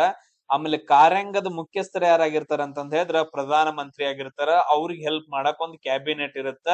ಸೊ ಇಂತ ಒಂದು ಸಿಸ್ಟಮ್ ಅನ್ನ ನಾವ್ ಏನಂತ ಕರಿತೀವಿ? ಸಂಸದೀಯ ಸರ್ಕಾರ ಪದ್ಧತಿ ಅಂತ ಹೇಳಿ ಕರಿತೀವಿ ನೋಡ್ರಿ. ಸೊ ಲೋಕಸಭೆ, ರಾಜ್ಯಸಭೆ ಪ್ರೆಸಿಡೆಂಟ್ ಹೆಡ್ ಆಗಿರ್ತಾರ ದೇಶದ್ದು. ಬಟ್ ಆದ್ರೆ ಅಲ್ಲಿ ಕಾರ್ಯಾಂಗದ ಅಧ್ಯಕ್ಷರು ಪ್ರೈಮ್ ಮಿನಿಸ್ಟರ್ ಆಗಿರ್ತಾರ. ಅವ್ರಿಗೆ ಹೆಲ್ಪ್ ಮಾಡಕ್ ಒಂದು ಕ್ಯಾಬಿನೆಟ್ ಇರುತ್ತೆ. ಮೇನ್ ನೋಡ್ರಿ, ಎಲ್ಲಾ ಕಡೆ ತಿರುಗಾಡೋದು, ಎಲ್ಲಾ ಕೆಲಸ ಮಾಡೋದ್ರ ಪ್ರೈಮ್ ಮಿನಿಸ್ಟರ್. ಬಟ್ ಆದ್ರೆ ಬೇರೆ ದೇಶಗಳಲ್ಲಿ ಹಂಗಿಲ್ಲ, ಪ್ರೆಸಿಡೆಂಟ್ ಓಡಾಡ್ತಿರ್ತಾರ ಎಲ್ಲಾ ಕಡೆಗೆ. ಸೊ ಅದನ್ನ ಅಧ್ಯಕ್ಷೀಯ ಸರ್ಕಾರ ಅಂತ ಕರಿತೀವಿ. ನಮ್ಮಲ್ಲಿ ಪ್ರೈಮ್ ಮಿನಿಸ್ಟರ್ ಓಡಾಡ್ತಿರ್ತಾರ. ಸೊ ಅದಕ್ಕೋಸ್ಕರ ನಮ್ ಸಂಸದೀಯ. ಪ್ರೈಮ್ ಮಿನಿಸ್ಟರ್ ಎದ್ರೊಳಗೆ ಬಿಲಾಂಗ್ ಆಗಿರ್ತಾರ? ಸಂಸತ್ ಒಳಗಡೆ. ಅದು ಸಂಸತ್ ಒಳಗಡೆ ಎದ್ರೊಳಗಡೆ? ಲೋಕಸಭೆ ಒಳಗಡೆ. ಲೋಕಸಭೆ ಹೆಡ್ ಯಾರಾಗಿರ್ತಾರ ಅಂದ್ರೆ ಲೋಕಸಭೆಯಲ್ಲಿ ಎಲ್ರು ಆರ್ಸಿರುವಂತ ವ್ಯಕ್ತಿನ ಪ್ರೈಮ್ ಮಿನಿಸ್ಟರ್ ಆಗಿರ್ತಾರಲ್ಲ. ಸೊ ಲೈಕ್ ದಟ್, ಆ ತರ ಥಿಂಕ್ ಮಾಡ್ರಿ. ಸರ್ ಇಲ್ಲಿ ಕ್ವಶನ್ ನೋಡ್ರಿ ಏನೈತ್ರಿ? ಏಕೀಕರಣದ ಸಂದರ್ಭದಲ್ಲಿ ಮೈಸೂರು ರಾಜ್ಯದೊಂದಿಗೆ ವಿಲೀನವಾದ ಬಾಂಬೆ ಕರ್ನಾಟಕದ ಪ್ರಾಂತ್ಯಗಳು ಯಾವ್ಯಾವ ಅಂತಂದೇಳಿ. ಈಗ ಹೆಂಗಂತಂದ್ ಹೇಳಿದ್ರೆ ಏಕೀಕರಣ ಆಗತ್ತ 1956 ಒಂದು ಮೈಸೂರು ರಾಜ್ಯ ಅಂತಂದ್ ಹೇಳಿ ಸ್ಥಾಪನೆ ಆಗತ್ತ. ಎಸ್, ಮೈಸೂರು ರಾಜ್ಯ ಅಂತಂದ್ ಹೇಳಿ ಒಂದು ರಾಜ್ಯವನ್ನ ಮಾಡ್ತಾರ. ಅಂದ್ರೆ ಕನ್ನಡಿಗರೆಲ್ಲಾ ಸೇರಿ ಮಾತಾಡುವಂತದ್ದು. ಈಗ ನಾವು ಭಾರತ ದೇಶವನ್ನ ತಗೊಂಡ್ರಿ ಅಂತಂದ್ ಹೇಳಿದ್ರೆ ಈ ತರ ಬರುತ್ತೆ. ಇಲ್ಲಿ ನಮ್ದು ಏನಂತಂದ್ ಹೇಳಿದ್ರೆ ಕರ್ನಾಟಕ ಬರುತ್ತೆ ಅಂತ ಅನ್ಕೊಳ್ರಿ ಈ ತರ. ಸರ್ ಇಲ್ಲಿ ಏನಂತಂದ್ ಹೇಳಿದ್ರೆ ಇಲ್ಲಿ ಚೆನ್ನೈ ಐತ್ರಿ, ಮದ್ರಾಸ್ ಅಂತಂದ್ ಕರಿತೀವ್ರಿ. ಇಲ್ಲಿ ಏನಂತಂದ್ ಹೇಳಿದ್ರೆ ಬಾಂಬೆ ಐತ್ರಿ, ಬಾಂಬೆ ಪ್ರಾಂತ್ಯ ಅಂತಂದ್ ಹೇಳಿ. ನೀವು ಈ ಪಾರ್ಟ್ ನ ತಗೊಂಡ್ರಿ ಅಂತಂದ್ ಹೇಳಿದ್ರೆ ಬಾಂಬೆ ಕರ್ನಾಟಕದ ಪ್ರಾಂತ್ಯಗಳು ಅಂತ ತಗೊಂಡ್ರೆ ಇಲ್ಲಿ ತಗೊಂತೀವಲ್ಲ, ಇಲ್ಲಿ ಆಲ್ಮೋಸ್ಟ್ ಈ ಪ್ರದೇಶಗಳು ಬರ್ತಾವ, ಈ ಕಡೆ ಇವು ಬರ್ತಾವ. ಕರೆಕ್ಟ್. ಬಾಂಬೆ ಪ್ರಾಂತ್ಯಗಳಂತಂದ್ ಹೇಳಿದ್ರೆ ನಮ್ ಕರ್ನಾಟಕದ ಮೇಲಿನ ಯಾವ್ದಾದ್ರು ರಾಜ್ಯಗಳು ಬರ್ತಾವ ಇದ್ರಲ್ಲಿ. ಈಗ ನೋಡ್ರಿ ಕೊಡಗು ಅಂತಂದ್ ಐತೆ, ಕೊಡಗು ಕೆಳಗಡೆ ಐತ್ರಿ ಸರ, ಅದು ಸಪರೇಟ್ ಆಗೈತೆ, ಅದು ಬರಂಗಿಲ್ಲ, ತೆಗ್ದ್ ಹಾಕ್ರಿ. ಯಾಕಂದ್ರೆ ಬಾಂಬೆ ಪ್ರಾಂತ್ಯ ಬಾಂಬೆಗ್ ದೂರ ಐತೆ, ಬಾಂಬೆದವ್ರು ಆಳ್ವಿಕೆ ನಡೆಸಿಲ್ರಿ. ಬಾಂಬೆ ಪ್ರಾಂತ್ಯ ಅಂದ್ರೆ ಅದ್ರ ಸುತ್ತಮುತ್ತ ಇರೋ ಬರ್ಬೇಕಲ್ಲ. ಈಗ ನೆಕ್ಸ್ಟ್ ನೋಡ್ರಿ ಸರ್, ಈಗ ದಕ್ಷಿಣ ಕನ್ನಡ ತಗೊಳ್ರಿ. ಇಲ್ಲಿ ಜಸ್ಟ್ ದಕ್ಷಿಣ ಕನ್ನಡ ಸರ್ ಈ ಕಡೆ ಎಲ್ಲೋ ಬರತ್ರಿ, ಈ ಕಡೆ ಸೈಡ್ಗ್ರಿ, ಅದು ಬರಂಗಿಲ್ರಿ ಸರ್. ಇದನ್ನು ಕೂಡ ತೆಗ್ದ್ ಹಾಕ್ರಿ. ಅದಾದ ನಂತರ ಬೀದರ್, ಗುಲ್ಬರ್ಗ, ರಾಯಚೂರ್ ಅಂತಂದೈತೆ. ಬೀದರ್, ಗುಲ್ಬರ್ಗ, ರಾಯಚೂರ್. ಅಥವಾ ಇನ್ನೊಂದ್ ಏನಂತಂದ್ ಹೇಳಿದ್ರೆ ಬೆಳಗಾವಿ, ಧಾರವಾಡ, ಬಿಜಾಪುರ್, ಉತ್ತರ ಕನ್ನಡ ಅಂತಂದೈತೆ. ಸೊ ಇದ್ರ ಒಳಗಡೆ ಯಾವ್ದಾದ್ರು ನಿಮ್ದು ಏನಂದ್ರೆ ಆನ್ಸರ್ ಕರೆಕ್ಟ್ ಆಗಿರುತ್ತೆ ಈ ಎರಡರಲ್ಲಿ. ಸರ್ ನಾವು ಇದ್ರೊಳಗೆ ಲಾಂಗೆಸ್ಟ್ ಆನ್ಸರ್ ಅನ್ನ ನಾನು ಚೂಸ್ ಮಾಡ್ತೇನೆ, ಯಾಕಂದ್ರೆ ಉತ್ತರ ಕನ್ನಡ ಕೂಡ ಐತ್ರಿ. ಸೊ ಬೆಳಗಾವಿ, ಧಾರವಾಡ, ಬಿಜಾಪುರ್, ಉತ್ತರ ಕನ್ನಡ ಇವೇನಂತಂದ್ ಹೇಳಿದ್ರ ನಾವು ಇವುಗಳನ್ನ ಏನಂತ ಕರಿತೀವಿ? ಎಸ್, ಬಾಂಬೆ ಪ್ರಾಂತ್ಯಗಳಿಂದ ಅಂತ ಕರಿತೀವಿ. ಅದಾದ ನಂತರ ನೆಕ್ಸ್ಟ್ ಬೀದರ್, ಗುಲ್ಬರ್ಗ, ರಾಯಚೂರು ಇದನ್ನ ಯಾಕ್ರಿ ಅಂತ ಕೇಳಿದ್ರೆ ಇವು ಹೈದರಾಬಾದ್ ಕರ್ನಾಟಕದಿಂದ. ನಾವು ಇದನ್ನ ಸಿಂಪಲ್ ಆಗಿ ಹೇಳ್ತೀವಲ್ಲ ಸರ್, ಹೈದರಾಬಾದ್ ಕರ್ನಾಟಕದಿಂದ, ಅದಕ್ಕೋಸ್ಕರ ಅವ್ರಿಗೆ ಹೈದರಾಬಾದ್ ಕರ್ನಾಟಕ ಕೋಟಾ ಕೊಟ್ಟಿದ್ದಾರೆ. ಸಿಂಪಲ್ ಆಗಿ ಹೇಳ್ಬೇಕಂದ್ರೆ ಬೀದರ್, ಗುಲ್ಬರ್ಗ, ಸೊ ಅಂದ್ರೆ ಹೈದರಾಬಾದ್ ನಿಜಾಂ ಪ್ರಾಂತ್ಯದಿಂದ ಬಂತ ಜಿಲ್ಲೆಗಳು. ಸರ್ ಈಗ ನೋಡ್ರಿ ಇಲ್ಲಿ ಬಳ್ಳಾರಿ ಅಂತಂದ್ ಐತಲ್ರಿ, ಮೇನ್ ಬಳ್ಳಾರಿ ಸುತ್ತಮುತ್ತ ಏನ್ ಪ್ರದೇಶಗಳು ಬರ್ತಾವಲ್ಲ ಇವೆಲ್ಲ ಮದ್ರಾಸ್ ಪ್ರಾಂತ್ಯದಿಂದ. ಈಗ ಕೊಡಗು ಅಂತಂದ್ ಹೇಳಿ ಬಂತು. ಕೊಡಗು ಅಂತಂದ್ ಹೇಳಿದ್ರೆ ಸಿ ದರ್ಜೆಯ ರಾಜ್ಯ ಅದು. ಅಲ್ಲಿ ಏನ್ ಇರ್ತಾರ ಅಂತಂದ್ ಹೇಳಿದ್ರೆ ಗವರ್ನರ್ ಇರ್ತಾರ, ಲೆಫ್ಟಿನೆಂಟ್ ಗವರ್ನರು ಅಥವಾ ಕಮಿಷನರ್ ಆಳ್ವಿಕೆ ಇರುತ್ತ. ಸಿ ರಾಜ್ಯಗಳು ಅಂತಂದ್ ಹೇಳ್ತೀವಿ. ಸೊ ಇಷ್ಟ ನೆನ್ಪಿಟ್ಕೋಬೇಕು. ಇಲ್ಲಿ ನೆಕ್ಸ್ಟ್ ಕ್ವಶನ್ ನೋಡ್ರಿ, ಇದನ್ನ ನಾವು ಚೆಕ್ ಮಾಡಿದ್ವಿ ಅಂತಂದ್ ಹೇಳಿದ್ರೆ ಏನಾದ್ರು ಕಾಮನ್ ಬರುತ್ತೆ ಅಂತ ಚೆಕ್ ಮಾಡ್ರಿ. ಎಲ್ಲಾದ್ರೂ ಕಾಮನ್ ಐತೇನ್ರಿ? ಸರ್ ಸರ್ D3 ಆಮೇಲೆ D3 ಅಂತಂದ್ ಹೇಳಿ ಇದೊಂದು ಕಾಮನ್ ಐತ್ರಿ. ಸರ್ ಚೆಕ್ ಮಾಡೋಣ್ರಿ. ಡಿ ತ್ರೀ ಅಂತಂದ್ ಹೇಳಿ ಕಾಮನ್ ಐತೆ. D3 ಅಂತಂದ್ ಹೇಳಿ ಡಿ ಇದು 3 ಆಗೈತಿ. ಇಬ್ರಾಹಿಂ ಲೋಧಿ ಅನ್ನೋನ್ ಏನ್ ಮಾಡ್ತಾನ ಅಂದ್ರೆ ಯುದ್ಧ ಭೂಮಿಯಲ್ಲಿ ಕೊಲ್ಲಲ್ಪಡ್ತಾನ. ಇವನ್ನೆಲ್ಲ ಉಳ್ದದ್ದೆಲ್ಲ ಚೆಕ್ ಮಾಡ್ರಿ. ಇಬ್ರಾಹಿಂ ಲೋಧಿ, ಹಾ ಕರೆಕ್ಟ್ ರೀ ಸರ. ಹೆಂಗ್ರಿ ಸರ್, 1ನೇ ಪಾಣಿಪತ್ ಕದನ ನಡೀತೈತಲ್ರಿ, 1ನೇ ಪಾಣಿಪತ್ ಕದನ ನಡೆಯುತ್ತಾ ಬಾಬರ್ ಇದ್ದವನ್ ಏನ್ ಮಾಡ್ತಾನ ಅಂದ್ರೆ ಇಬ್ರಾಹಿಂ ಲೋಧಿಯನ್ನ ಯುದ್ಧದಲ್ಲಿ ಕೊಂದ ಹಾಕಿ ಮೊಘಲ್ ಸಾಮ್ರಾಜ್ಯವನ್ನ ಸ್ಥಾಪನೆ ಮಾಡ್ತಾನ ಅಂತಂದ್ ಹೇಳಿ ಐಡಿಯಾ ಬಂತ. ಎಲ್ಲೋ ಒಂದ್ ಕಡೆ ಓದಿದ್ದು ಇಬ್ರಾಹಿಂ ಲೋಧಿ ಅಂತಂದ್ ಹೇಳಿ. ಯುದ್ಧ ಮಾಡಿದಾನ ಅವನು, ಯುದ್ಧದಲ್ಲಿ ಸತ್ತಿದಾನ, ಹಂಗ ಅನ್ಕೊಳ್ರಿ. ಎಸ್, D3 ಅಂತಂದ್ ಹೇಳಿ. ಈ ಆಪ್ಷನ್ಸ್ ಗಳು ಇವೆರಡು ಏನಂತಂದ್ ಹೇಳಿದ್ರೆ ಹೌದು. ಇನ್ನು ನೆಕ್ಸ್ಟ್ ಇವೆರಡು ಆಪ್ಷನ್ಸ್ ಗಳು ಹೋದು ಅಂತಂದ್ ಹೇಳಿದ್ರೆ ಇನ್ನೇನಾದ್ರೂ ಕಾಮನ್ ಐತೆ ನೋಡ್ರಿ. ಎಲ್ಲಾದ್ರೂ ಇಲ್ಲಿ ಕಾಮನ್ ಐತಿ ನೋಡ್ರಿ ಸರ್. B1 ಅಂತಂದ್ ಹೇಳ್ರಿ, B1 ಅಂತಂದ್ ಹೇಳಿ ಇಲ್ಲಿ ಕಾಮನ್ ಐತ್ರಿ. ಕರೆಕ್ಟ್, ಬಿ ಒನ್ ಕಾಮನ್ ಐತೆ. B1 ಕಾಮನ್ ಐತೆ ಅಂತಂದ್ ಹೇಳಿದ್ರೆ ಬಿ ಇದ್ದಾವ್ 1 ಬರ್ತಾನ, ಅನಾರೋಗ್ಯಕ್ಕೆ ಇಲ್ತಮಿಶ್ ಇದ್ದಾವ ಏನ್ ಮಾಡ್ತಾನ ಅಂತಂದ್ ಹೇಳಿದ್ರೆ ಅನಾರೋಗ್ಯಕ್ಕೆ ತುತ್ತಾಗಿ ಸಾವನ್ನಪ್ತಾನ ಅಂತಂದ್ ಹೇಳಿ. ನೋಡ್ರಿ ಎಷ್ಟ್ ಈಸಿಯಾಗಿ ಬಂತು. ಇನ್ ನಾವ್ ಚೆಕ್ ಮಾಡ್ಬೇಕು ಗಿಯಾಸುದ್ದೀನ್ ತುಗ್ಲಕ್ಕು ಆಮೇಲೆ ಕುತುಬುದ್ದೀನ್ ಐಬಕ್ ಅಂತಂದ್ ಹೇಳಿ. ನಾವ್ ಹೇಳ್ತೀವ್ರಿ ಸರ್ ಕುತುಬುದ್ದೀನ್ ಐಬಕ್ ಏನಂತಂದ್ ಹೇಳಿದ್ರೆ ಚೌಗನ್ ಆಟ ಆಡುವಾಗ ಅಥವಾ ಪೋಲೋ ಆಟ ಆಡುವಾಗ ಸೊ ಕುದುರೆಯಿಂದ ಬಿದ್ದು ಸತ್ತೋಗ್ತಾನ ಅಂತಂದ್ ಹೇಳಿ. A2 ಆಗತ್ತ. ಸೊ ಇಲ್ಲಿ ನೋಡ್ರಿ ಇದು ಆಪ್ಷನ್ 3 ಕರೆಕ್ಟ್ ಆಗತ್ತ, A2. ಆಮೇಲೆ ಗಿಯಾಸುದ್ದೀನ್ ತುಗ್ಲಕ್ ಹೆಂಗ್ ಸಾಯ್ತಾನ, ಮರದ ಅಟ್ಟಣಿಗೆಯ ಮೂಲಕ ಕುಸಿತದಿಂದ ಸಾಯ್ತಾನ. ಕ್ಲಿಯರ್. ಸೊ ಈ ತರ ನಾವ್ ಏನಂದ್ರೆ ಥಿಂಕ್ ಮಾಡ್ಬೇಕು. ಈಗ ನೀವು ನನಗ ಆನ್ಸರ್ ಅನ್ನ ಹಾಕ್ರಿ. ಏನಂತಂದ್ ಹೇಳಿದ್ರೆ ಮೇನ್ ಇಂಪಾರ್ಟೆಂಟ್ ಇಲ್ತಮಿಶ್ ಇದ್ದಾವ ಏನ್ ಮಾಡ್ತಾನ ಅಂತಂದ್ ಹೇಳಿದ್ರೆ ಚಹಲ್ಗಾನಿ ಪದ್ಧತಿಯನ್ನ ಜಾರಿಗೆ ತಗೊಂಡ್ ಬರ್ತಾನ. ಕರೆಕ್ಟ್, 40 ಜನರ ಸರ್ದಾರರ ಕೂಟವನ್ನ ಇದನ್ನ ಕ್ಯಾನ್ಸಲ್ ಮಾಡಿದವ್ರು ಯಾರಂತಂದ್ ಹೇಳಿದ್ರೆ ಗಿಯಾಸುದ್ದೀನ್ ಬಲ್ಬನ್ ಅಂತಂದ್ ಹೇಳಿದ್ವಿ. ಕ್ಯಾನ್ಸಲ್ ಮಾಡಿದವ್ರು ಅವರು ಗಿಯಾಸುದ್ದೀನ್ ಬಲ್ಬನ್. ಅದಾದ ನಂತರ ನೆಕ್ಸ್ಟ್ ಕುತುಬುದ್ದೀನ್ ಐಬಕ್ ಏನ್ ಮಾಡ್ತಾ ಅಂತಂದ್ ಹೇಳಿದ್ರೆ ಸರ್ ಕುತುಬ್ ಮಿನಾರ್ ಅನ್ನ ಸ್ಟಾರ್ಟ್ ಮಾಡ್ತಾನ. ಕುತುಬ್ ಮಿನಾರ್ ಅನ್ನ ಕಟ್ಟಕ್ ಸ್ಟಾರ್ಟ್ ಮಾಡ್ತಾನೆ. ಅದನ್ನ ಕಂಪ್ಲೀಟ್ ಮಾಡಿದವನ್ ಇಲ್ತಮಿಶ್ ಅಂತಂದ್ ಹೇಳಿ. ಬಟ್ ಆದ್ರೆ ಇಲ್ತಮಿಶ್ ಇದ್ದವನು ಇನ್ನೊಂದು ಥಿಂಗ್ ಅನ್ನ ಮಾಡ್ತಾನ. ಅವನು ನಾಣ್ಯಗಳನ್ನ ಜಾರಿಗೆ ತಗೊಂಡು ಬರ್ತಾನ. ಆ ನಾಣ್ಯಗಳ ಹೆಸರನ್ನ ಹೇಳ್ಬೇಕು. 2 ನಾಣ್ಯಗಳಿದಾವ, ಅದನ್ನ ನಿಮಗ ವಾಕ್ಯದಲ್ಲಿ ಕೇಳಿದವ್ರು ಕೇಳ್ತಾರ. ಅದನ್ನ ನೀವು ಪ್ರತಿಯೊಬ್ರು ಹಾಕ್ರಿ, ಪ್ರತಿಯೊಬ್ರಿಗೂ ನೆನ್ಪುಳಿಯುತ್ತ. ನೆಕ್ಸ್ಟ್ ಕ್ವಶನ್ ಏನೈತ್ ನೋಡ್ರಿ, ಶೃಂಗೇರಿಯ ಶಾರದಾ ಮಂದಿರವನ್ನ ಅಶ್ವಾರೋಹಿಗಳು ಲೂಟಿ ಮಾಡ್ತಾರ. ಸೊ ಅಶ್ವಾರೋಹಿಗಳು ಅಂತಂದ್ ಹೇಳಿ ಕೊಟ್ಟಿದಾರ. ಸೊ ಇಲ್ಲೊಂದು ವರ್ಡ್ ಮಿಸ್ ಆಗೈತೆ. ಇಲ್ಲಿ ಏನಂತಂದ್ ಹೇಳಿದ್ರೆ ಮರಾಠ ಅಂತಂದ್ ಹೇಳಿ. ಮರಾಠ ಅಶ್ವಾರೋಹಿಗಳು ಲೂಟಿ ಮಾಡ್ಕೊಂಡು ಹೋದ್ಮೇಲೆ ಅಲ್ಲಿ ಶಾರದಾ ದೇವಿ ದೇವಸ್ಥಾನಕ್ಕೆ ಅಂದ್ರೆ ಮರು ನಿರ್ಮಾಣಕ್ಕೆ ಹಣ ನೀಡಿದಂತಹ ಕರ್ನಾಟಕದ ಅರಸ ಯಾರು ಅಂತಂದ್ ಹೇಳಿ ಕ್ವಶನ್ ಅನ್ನ ಕೇಳಿದಾರೆ. ಇಲ್ಲಿ ನೋಡ್ರಿ ಎಲ್ಲಾ ಹೆಸರುಗಳನ್ನ ಕೊಟ್ಟಿದಾರ. ಇಲ್ಲೇನು ಮರಾಠ ಅಂತಂದೈತಲ್ಲ ಮೇನ್ ಇಂಪಾರ್ಟೆಂಟ್. ಇಂಗ್ಲಿಷ್ ಒಳಗಡೆ ಮರಾಠ ಅಂತಂದ್ ಹೇಳಿ ಮೆನ್ಷನ್ ಮಾಡಿದಾನ, ಇಂಪಾರ್ಟೆಂಟ್. ಸರ್ ಇವಾಗ ಮರಾಠರು ಅವಾಗಿದ್ದಾಗ ಶ್ರೀಕೃಷ್ಣ ದೇವರಾಯ ಇದ್ರೇನ್ರಿ? ಇಲ್ಲ, ತೆಗೆದ್ ಹಾಕ್ತೇನ್ರಿ ನಾ. ಶ್ರೀಕೃಷ್ಣ ದೇವರಾಯ ಇಲ್ವೇ ಇಲ್ರಿ. ಅದಾದ ನಂತರ ಸರ್ ನೋಡ್ರಿ ನಾಲ್ವಡಿ ಕೃಷ್ಣರಾಜ ಒಡೆಯರ್ ಯಾವಾಗ ಅಂತಂದ್ ಹೇಳಿದ್ರೆ 1914 ವಿಶ್ವೇಶ್ವರಯ್ಯ ಇದ್ದಾಗ್ರಿ ದಿವಾನ್ರು ಇದ್ದಾಗ ಇರ್ತಾರ. ಅವಾಗ ಎಲ್ಲಿ ಮರಾಠರು ಇದ್ರಿ? 19ನೇ ಶತಮಾನ ಅಂದ್ರೆ 19ರಿಂದ ಹಿಡ್ಕೊಂಡು 1901ರಿಂದ ಹಿಡ್ಕೊಂಡು ಅಥವಾ 1910ರಿಂದ ಹಿಡ್ಕೊಂಡು ಅಥವಾ 1920ರಲ್ಲಿ ಮರಾಠರು ಇದ್ರೇನ್ರಿ? ಬರಂಗಿಲ್ಲ. ನಾಲ್ವಡಿ ಕೃಷ್ಣರಾಜ ಅವಾಗೂ ಬರಂಗಿಲ್ಲ. Yes correct. ಇಲ್ಲಿ ನಮಗ್ ಕನ್ಫ್ಯೂಸ್ ಮಾಡಕ್ ಕೊಟ್ಟಿದ್ದಾನೆ ಕೃಷ್ಣರಾಜ ಒಡೆಯರ್ ಅಂತ. ನೀವ್ ಎರಡನ್ನೂ ತೆಗೆದು ಹಾಕ್ಬಹುದು. ಆನ್ಸರ್ ಏನಂದ್ರೆ ಟಿಪ್ಪು ಸುಲ್ತಾನ್. ಇವ್ರ ಕಾಲದಲ್ಲಿ ಮರಾಠರು ಅದಾದ್ಮೇಲೆ ಹೈದರಾಬಾದ್ ನಿಜಾಮರು ಬ್ರಿಟಿಷರು ಕಂಟಿನ್ಯೂಸ್ ಆಗಿ ದಾಳಿಗಳು ನಡೀತಾ ಇದ್ವು. ಈ ಟಿಪ್ಪು ಸುಲ್ತಾನ್ ಏನಂತಂದ್ ಹೇಳಿದ್ರೆ ಶಾರದಾ ದೇವಿಗೆ ದೇವಸ್ಥಾನದ ಮರು ನಿರ್ಮಾಣಕ್ಕೆ ಏನ್ ಮಾಡ್ತಂದ್ರೆ ದುಡ್ಡನ್ನ ಕೊಡ್ತಾನ. ಈ ಪಾಯಿಂಟ್ ಕ್ಲಿಯರ್. ನೆಕ್ಸ್ಟ್ ಕ್ವಶನ್ ನೋಡ್ರಿ, ಯಾವ ಉಪನದಿಯು ಕರ್ನಾಟಕದಲ್ಲಿ ಉಗಮ ಆಗತ್ತ ಅಂತಂದ್ ಹೇಳಿ question. Sir same thing, similar words ಗಳನ್ನ ಕೊಡಿದಾನ. ಪಂಚಗಂಗಾ ದೂಧಗಂಗಾ ತೆಗೆದಾಕ್ರಿ. ಪಂಚಗಂಗಾ ದೂಧಗಂಗಾ ಏನಂದ್ರ ಮಹಾರಾಷ್ಟ್ರದಲ್ಲಿ ಹುಡ್ತಾವ. ಇನ್ನು ಉಳಿದ ತುಂಗಭದ್ರಾ ಕೊಯ್ನಾ ಅಂತಂದ್ ಹೇಳಿ.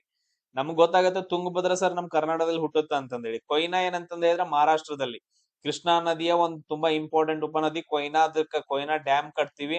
ಕೊಯ್ನಾ ಡ್ಯಾಮ್ ಕಟ್ಟೋದ್ರಿಂದ ಅಲ್ಲಿ ಭೂಕಂಪಗಳು ಉಂಟಾಗ್ತಿದಾವ. ಸೊ ಭೂಕಂಪಗಳು ಒಂದೇ ಒಂದು ಡ್ಯಾಮ್ ನಮ್ಮ ಇಂಡಿಯಾದಲ್ಲಿ ನಾವು ಕಟ್ಟಿರೋದೇನಂದ್ರೆ ವೆಸ್ಟರ್ನ್ ಘಾಟ್ಸ್ ಒಳಗಡೆ ಕೊಯ್ನಾ ಡ್ಯಾಮ್. ಅದರಿಂದ ಭೂಕಂಪಗಳು ಉಂಟಾಗ್ತಿದಾವ. ಅದನ್ನ ನಾವು ಸ್ಟಡಿ ಮಾಡಿದ್ವಿ. ಇದು ಬರಂಗಿಲ್ಲ. ಸೊ ಇಲ್ಲಿ ನಮ್ಗ್ ತುಂಗಭದ್ರಾ ಅಂತಂದ್ ಹೇಳಿ ಈಸಿಯಾಗಿ ನಾವು ಆನ್ಸರ್ ಅನ್ನ ಕಂಡುಹಿಡಿಬಹುದು. ನೆಕ್ಸ್ಟ್ ನೋಡಿರ್ಬೋದು ಕರ್ನಾಟಕ ಏನಂತಂದ್ ಹೇಳಿದ್ರೆ ಕಾಫಿ ಬೆಳೆಗೆ. ನಮ್ಮ ಇಂಡಿಯಾದಲ್ಲಿ ಕರ್ನಾಟಕ ಏನಂತಂದ್ ಹೇಳಿದ್ರೆ ಅತಿ ಹೆಚ್ಚು ಕಾಫಿಯನ್ನ ಬೆಳೆಯುತ್ತೆ. ಇಲ್ಲಿ ಮೇಲಿನ ಯಾವುದೋ ಒಂದು ಬರಂಗಿಲ್ಲ. ಯಾಕಂತಂದ್ ಹೇಳಿದ್ರೆ ನೀವು ಪ್ರಾಪರ್ ಆಗಿ ಹೆಸರುಗಳನ್ನ ಕೊಟ್ಟಿದ್ದಾನ. ಅರೇಬಿಕಾ, ರೋಬೋಸ್ಟಾ, ಆಮೇಲೆ ಲಿಬಿರಿಕಾ ಅಂತಂದ್ ಹೇಳಿ. ಇಲ್ಲಿ ನೋಡ್ರಿ ಯಾವ್ದಂತಂದ್ ಹೇಳಿದ್ರೆ ನಾನು ಡೈರೆಕ್ಟ್ ಆಗಿ ಹೇಳ್ತೀನಿ. ಅರೇಬಿಕಾ ಅಂತಂದ್ ಹೇಳಿ. ಅರೇಬಿಕಾ ಬರುತ್ತಾ ಅಥವಾ ಯಾವ್ದು ಬರುತ್ತೆ? ರೋಬೋಸ್ಟಾ ಬರುತ್ತಾ? ಎಸ್, ಇಲ್ಲಿ ಯಾವ್ದು ಬರುತ್ತಂದ್ರ ರೋಬೋಸ್ಟಾ ಅನ್ನೋದೈತಲ್ಲ ಇದು ಜಾಸ್ತಿ ಬೆಳಿತಾರ. ಈ ಎರಡನ್ನ ನಮ್ಮ ಕರ್ನಾಟಕದಲ್ಲಿ ಅತಿ ಹೆಚ್ಚು ಬೆಳಿತಾರ. ಈಗ ನಿಮಗ್ ಸ್ಟೇಟ್ಮೆಂಟ್ ಗಳನ್ನ ಕೊಡ್ತಾರ ಕರ್ನಾಟಕದ ಬಗ್ಗೆ, ಕಾಫಿ ಬಗ್ಗೆ. ನಾನು ನಿಮ್ಗೆ ಇಲ್ಲಿ ಡೀಟೇಲ್ಸ್ ಕೊಟ್ಬಿಡ್ತೀನಿ ನೋಡ್ರಿ. ನಮ್ ಇಂಡಿಯಾದೊಳಗಡೆ ಇದನ್ನ ಕಂಟ್ರೋಲ್ ಮಾಡಕ್ಕೆ ಕಾಫಿ ಬೋರ್ಡ್ ಆಫ್ ಇಂಡಿಯಾ ಅಂತಂದೈತೆ. Coffee board of India. ಇದ್ರ ಹೆಡ್ ಕ್ವಾರ್ಟರ್ಸ್ ಎಲ್ಲಿ ಬರುತ್ತೆ ಅಂತಂದ್ ಹೇಳಿ ನೀವು ನನಗ್ ಕಮೆಂಟ್ ಹಾಕ್ರಿ. ಇದ್ರ ಪ್ರಕಾರ ನಮ್ ಕರ್ನಾಟಕದಲ್ಲಿ ರೋಬೋಸ್ಟಾವನ್ನ ಎಷ್ಟು ಪರ್ಸೆಂಟೇಜ್ ಬೆಳಿತಾರ ಅಂದ್ರ 65 to 70% ಬೆಳಿತಾರ.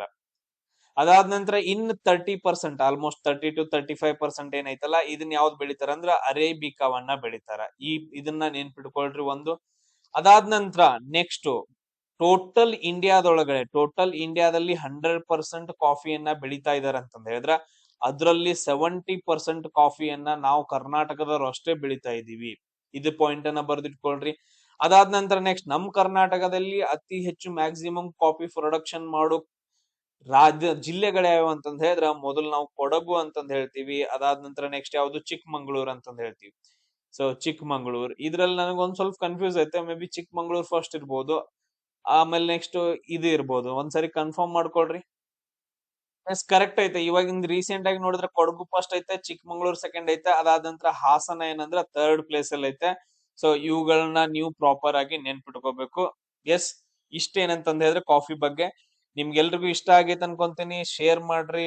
10,000 10,000 ವ್ಯೂಸ್ ಆದ ನಂತರ ನೆಕ್ಸ್ಟ್ ವಿಡಿಯೋ ಅಪ್ಲೋಡ್ ಆಗುತ್ತೆ ಫ್ರೀ ಆಗಿ. ಸೊ ನೆಕ್ಸ್ಟ್ ಕ್ಲಾಸ್ ಅಲ್ಲಿ ಸಿಗೋಣ. ಜೈ ಹಿಂದ್.